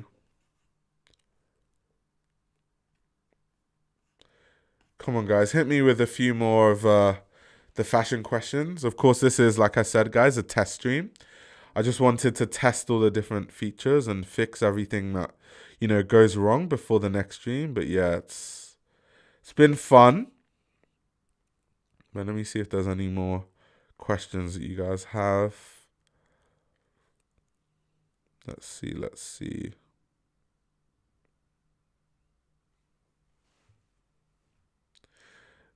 Um, have you watched McQueen yet? No, I've not watched McQueen. I've just seen like the images. I plan on reviewing it on the stream though. But from the images I saw, I like the start, and then from the middle, it just started getting really bad. But the start was really good though. I liked it. Coach says, I feel like we're owed another stream soon. Yeah, I've not been consistent with the streams because I've been trying to like figure out OBS because obviously, like I said, I want to start streaming daily, and if I stream daily, I need everything to be set up right. So yeah, someone Hell said Dries had the best show this season. Yeah, the Dries show was really good. And that was his actual debut. I know a lot of people were saying that the menswear show was his debut, but it wasn't really. It was kind of like a teaser. This is actually his debut collection. Also because the menswear collection was designed partially by Julian. So it wasn't like a fully Julian designed G's One Noten collection. So, but the Dries show was amazing. I love the Dries show. I like the Burberry collection too, by the way. If Rachel, you're asking me about the recent Burberry collection, I like the Burberry collection too.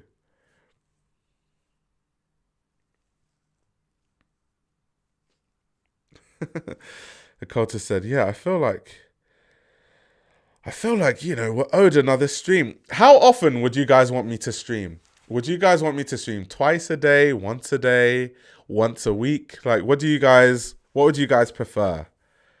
I'm curious to see what you guys want.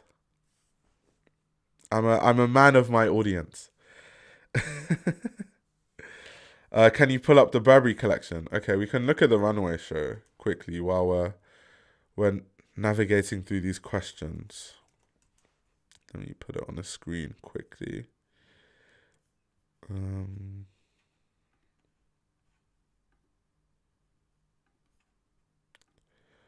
Let's do that.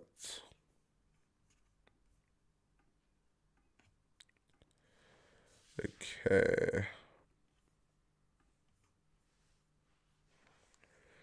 Okay, culture says 2 to 3 times a week is solid. Al says 5 times a week is alright. 1 to 2 times a week is good. 3 times a week. The less the better. 2 times a week. Interesting. Interesting, guys. Interesting. 7 vlogs a day. There isn't enough time in a day to physically do that, to be honest.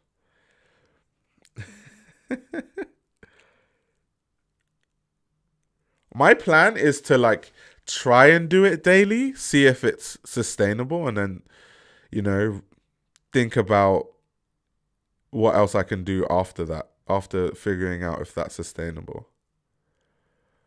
Whenever you think it's relevant, yeah.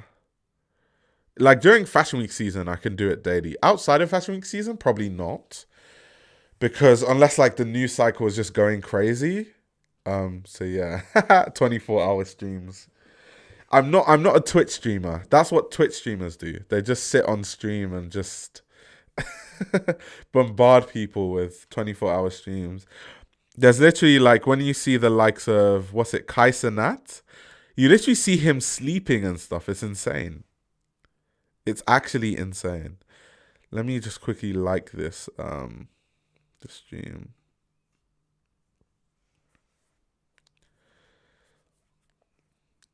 Bone Run with the best answer. Quality above all. 1 to 2 times a week is alright as far as content is good. Don't you stream on Twitch though? Yeah, I stream on Twitch, but I'm so you're either a Twitch native streamer or a YouTube native streamer. So I'm a YouTube native streamer. So I stream on Twitch, but it's kind of like an afterthought, to be honest. Because I don't have an audience on Twitch, which is why I'm trying to grow my Twitch audience. So yeah, I'm not a Twitch streamer. The reason why Twitch streamers spend so long streaming is because the only way they make money is through ads. And once they stop streaming, they can't make money off those videos anymore. It's different. On YouTube, once I stop streaming, it turns into a video and then people can watch that video forever unless I delete it. So I don't feel the need to stream constantly to make money because I can just stop the stream and then, people can watch it back whenever they want in their own time. So it's just a different way of doing things. Where's the Givenchy stream? It's scheduled. It's just privated, but it's scheduled. It's there. It's coming. It's definitely coming. How's your trip to the Celine factory? It was good. I can't so I do have a video that I'm gonna post on the channel about my trip to the Celine factory, but it's embargoed. I can't actually legally post anything until I think the 23rd. So you guys will have to wait. You have to wait, guys. You have to wait. I'm actually planning to do the Givenchy stream today, most likely, in the evening. Because right now it's 4 a.m. So I'll probably do it 10 p.m. after I've slept and done other work. So yeah. Carolina says, if you establish a schedule, we're more likely to show up consistently, in my opinion. Okay. I mean, I could do a schedule, but I'd have to think what time works the best. Hmm.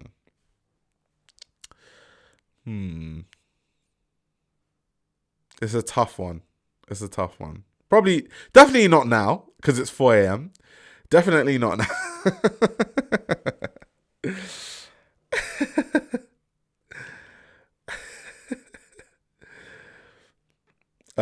Someone says, do you know when the ads come on during the lives? Because if you do, then you can repeat what you say when they come on.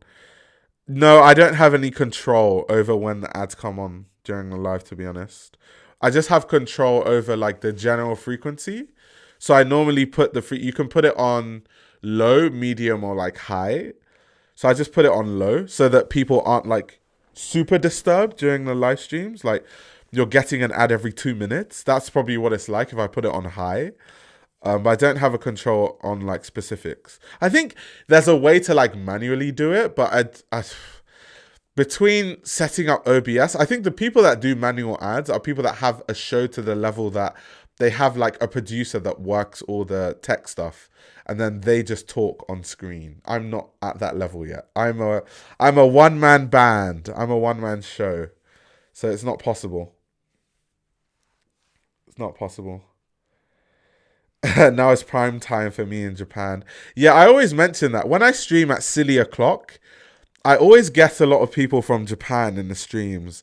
And then when I stream at, a normal time for me, then it's mainly Europeans and sometimes Americans.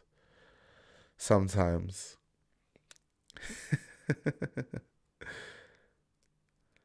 I feel like you have a whole other chat when you stream. Sometimes the Asia crowd be in here more. Yeah, for sure. Depending on the time. Karina says, on Twitch you can do ad breaks that are programmed and they're so good if you don't want to interrupt or have people miss anything. Okay, that's interesting. But once again, I have to figure that out because I'm a YouTube native streamer. So most of the stuff that, like my dashboard right now is mainly YouTube stuff and like a few Twitch things. So yeah.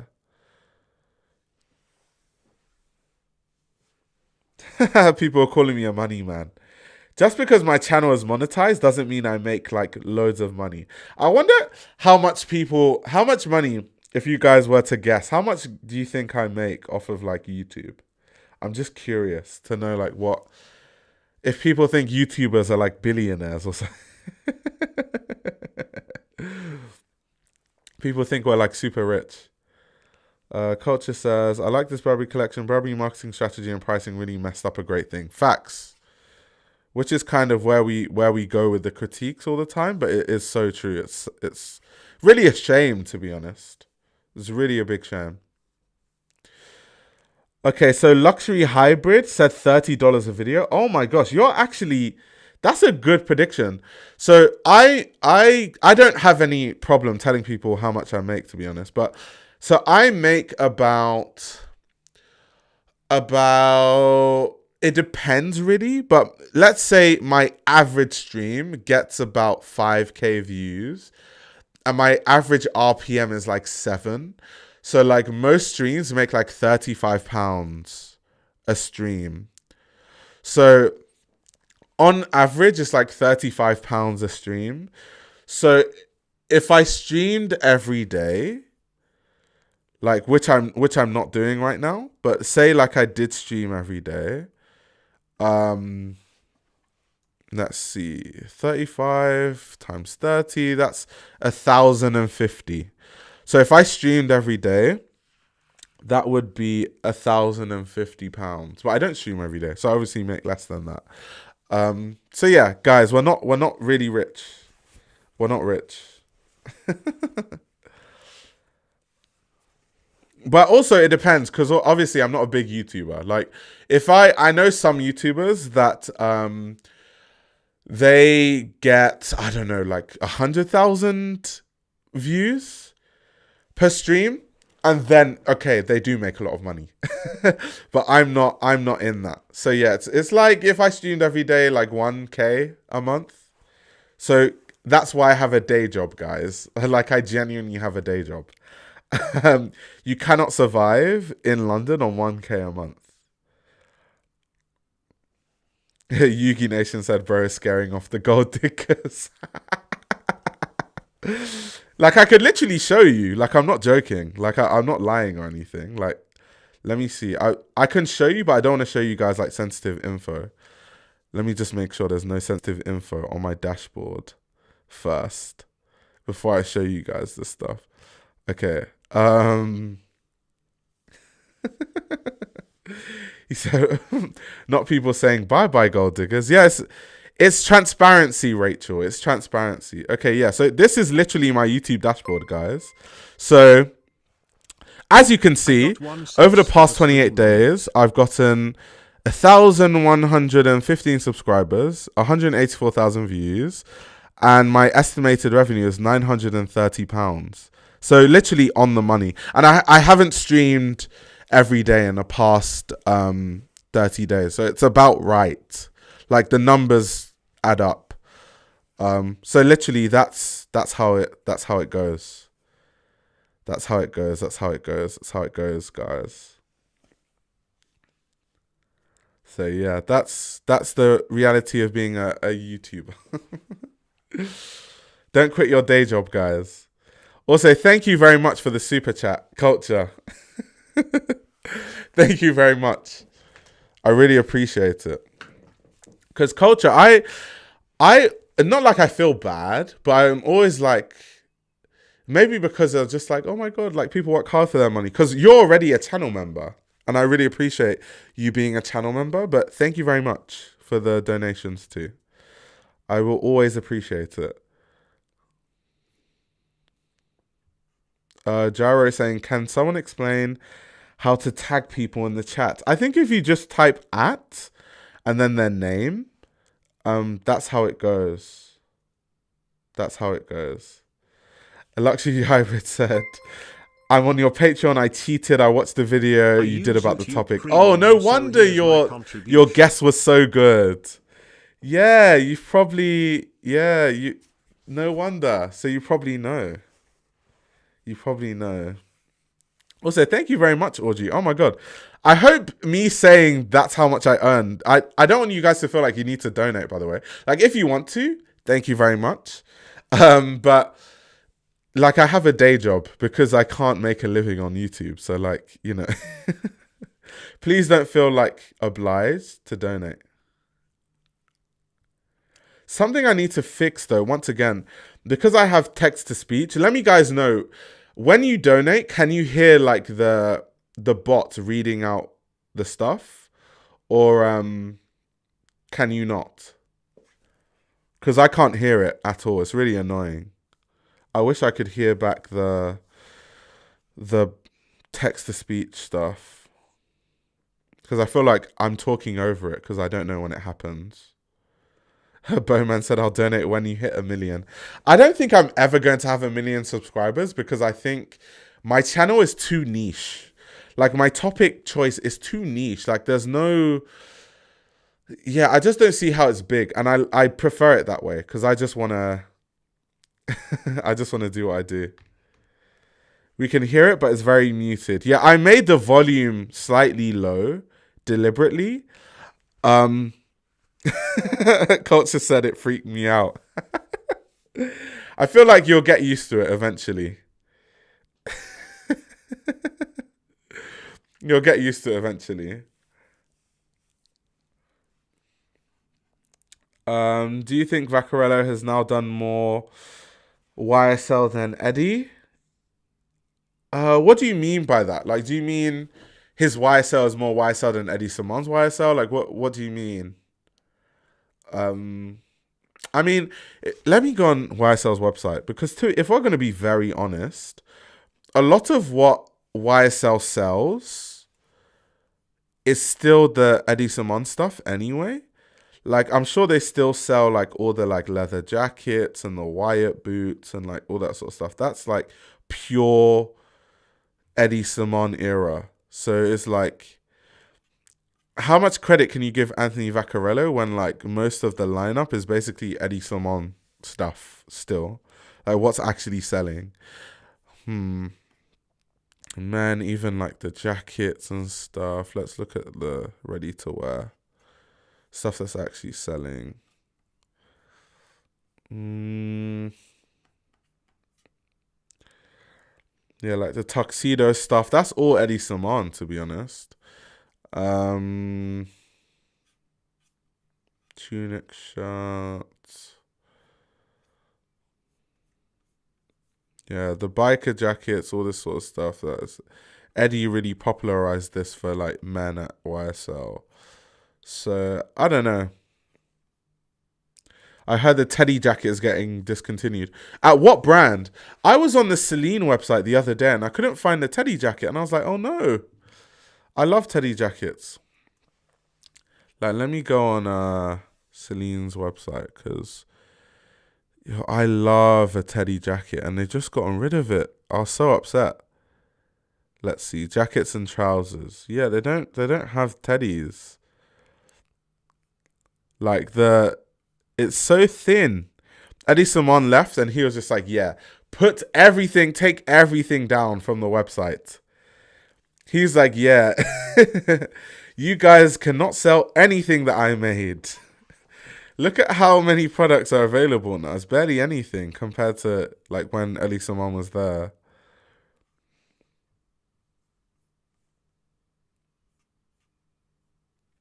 Hell Shop said you will have 500,000. Oof. Do you guys think my channel would ever grow to 500,000 subs? I don't know about all of that. I think I'm happy with the audience I have now. I'm very content. It's just because for me, I don't really care about size of audience. I care more about like just having fun and having fashion discussions. And to be very honest, doing these streams does actually help with my day job, in full transparency. So, it's very cool to do these streams. It's not like I'm trying to be the next who's like Mr. Beast or something. That's not the goal.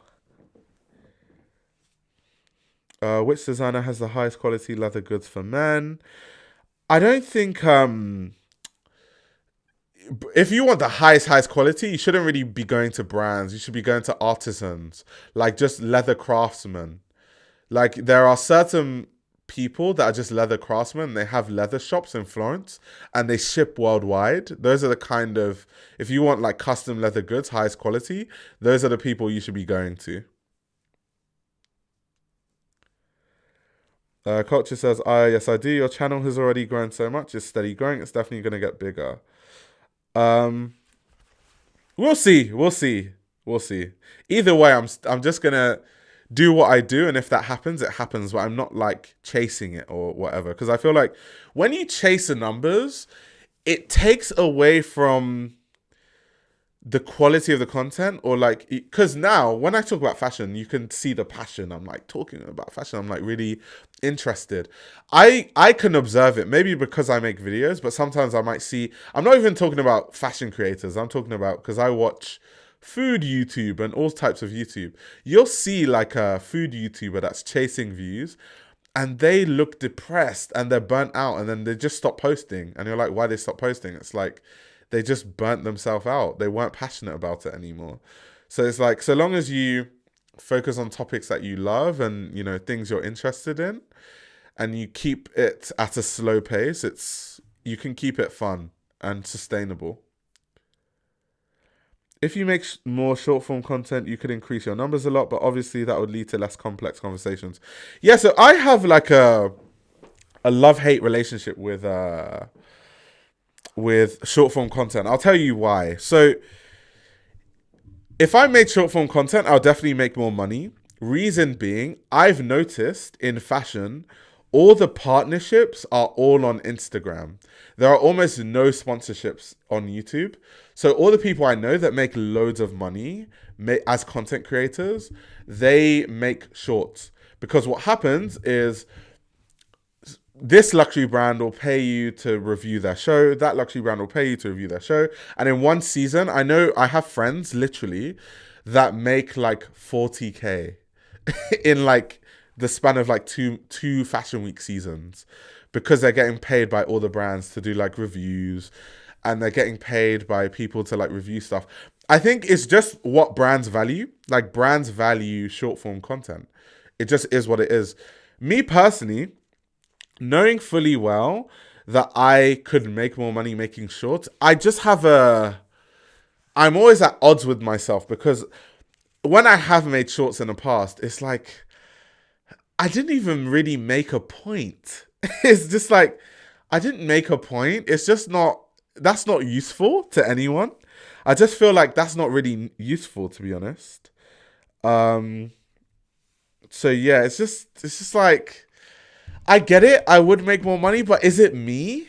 And that's what I mean about like the burning out thing. It's kind of like I'm still trying to figure out how I could make short form content in a way that I'm interested in, and in a way that would be genuine to me and that I wouldn't burn out. Um so yeah, it just depends. And then also I don't like brands having control over what I can say. I like that I can say, Demna is lost in the sauce and nothing's going to happen because I'm independent. I think when you start working with too many brands, very quickly your independent voice gets lost and you become like a voice for hire, which is also part of the reason I don't do it. Um, so yeah, there's many reasons, many reasons. And it says, do you think that when you are becoming too niche, you are starting to slightly lose the actual state of fashion? Not necessarily. Not necessarily. I don't think that um the topics that I cover are niche. I think the way that I talk about it is niche. So I think that I will take like a really popular fashion news story, but then analyze it really deeply, and I think that's what makes it niche. I can see how like the average like fashion consumer would watch one of my lives and be like, boring. Which is fair enough. It's fair enough. Be like, boring.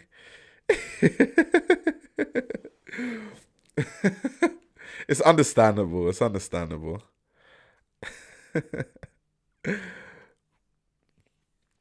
Culture says, are your friends reviewing their shows and being less biased because of payment? I think it depends what kind of content. So some brands are like, okay, they don't care if you say something positive or negative. They just want you to talk about the show because, publicity sells, all like publicity is good publicity type of mentality. But then some brands will stop working with you and paying you if you say something negative. So some of them definitely that like opinions have been swayed by like brands paying them. And then sometimes not. I think it depends on the brand, to be honest. I think it depends. Jari says, I like short form content for funny vids when it comes to subjects like fashion. For example, I prefer a sit down. Okay, that's interesting. Good to know. Good to know. Good to know. Okay, guys, any more fashion questions? I've got 5 more minutes left because I don't want this to be another 5 hour stream. So I'm not going to drag it today. But we've got 5 minutes left, guys. Any more fashion questions? While I'm waiting, let me have a look on Celine's website to see what else they've axed from the website. Okay, they still have some, not many, but some biker jackets. I guess they're like, we're going to keep those. Let's see with the coats. What coats do they have? Okay, no, the Teddy stuff is still here. I was just looking at the wrong place. They've still got quite a few of the Teddy jackets. Okay, that's cool. That's cool. That's cool. That's cool. That's cool. I hope they stay. I hope they stay. Because the thing about Eddie Simon also, and he's been saying this since, his time at YSL, whatever, all his ideas, whatever brand he goes to, he develops those ideas further. So he said that at Celine, those are actually the best Teddy jackets he's ever made because he always, analyzes stuff that he's made in the past and finds ways to actually like improve upon it.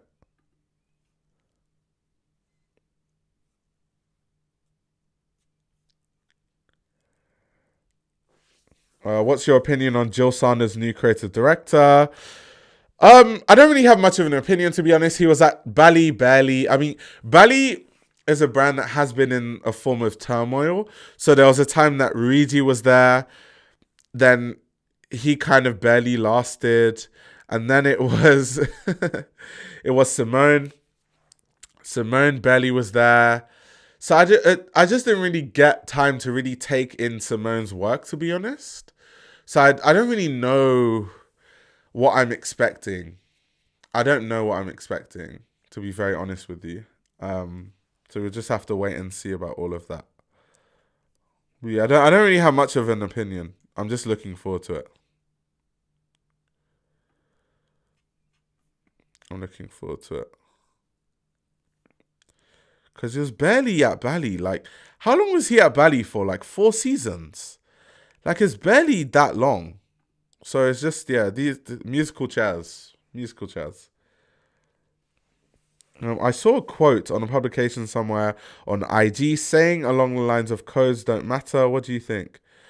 What was the context? I'd like more context. Like, design codes don't matter? I don't really necessarily agree with that. I think they matter. I think it's kind of good for a brand to have codes because it's like signatures of the brand that people can follow and get, used to. Um, did they axe the colognes? I still need to buy some. I don't think so. I don't think so. The Celine colognes are amazing, by the way. I hope they never axe those. Let's have a look. Celine, Ut Perfumery. Nope, they're all still available. All still available. One thing I do love about Celine also, their packaging is sensational. I have this travel spray, the silver one. I also know that they make because it's refillable anyway. They make like a leather case for the travel spray. I think that's kind of cool. It's kind of cool. They make like leather accessories for like everything. It's quite cool. Yeah, these are the leather cases that they make. Yeah, I think they're cool.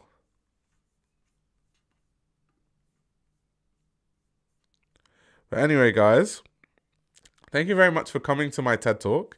This was a lot of fun. We shall be reviewing a lot of runway shows now. So expect to see a lot of runway shows. In between, there might be a few like news segments. But yeah, hopefully you guys enjoy. And I will see you guys in the next live stream. Thank you very much, guys, for tuning. And I will see you guys in the next live stream. Thank you very much, guys, for tuning in.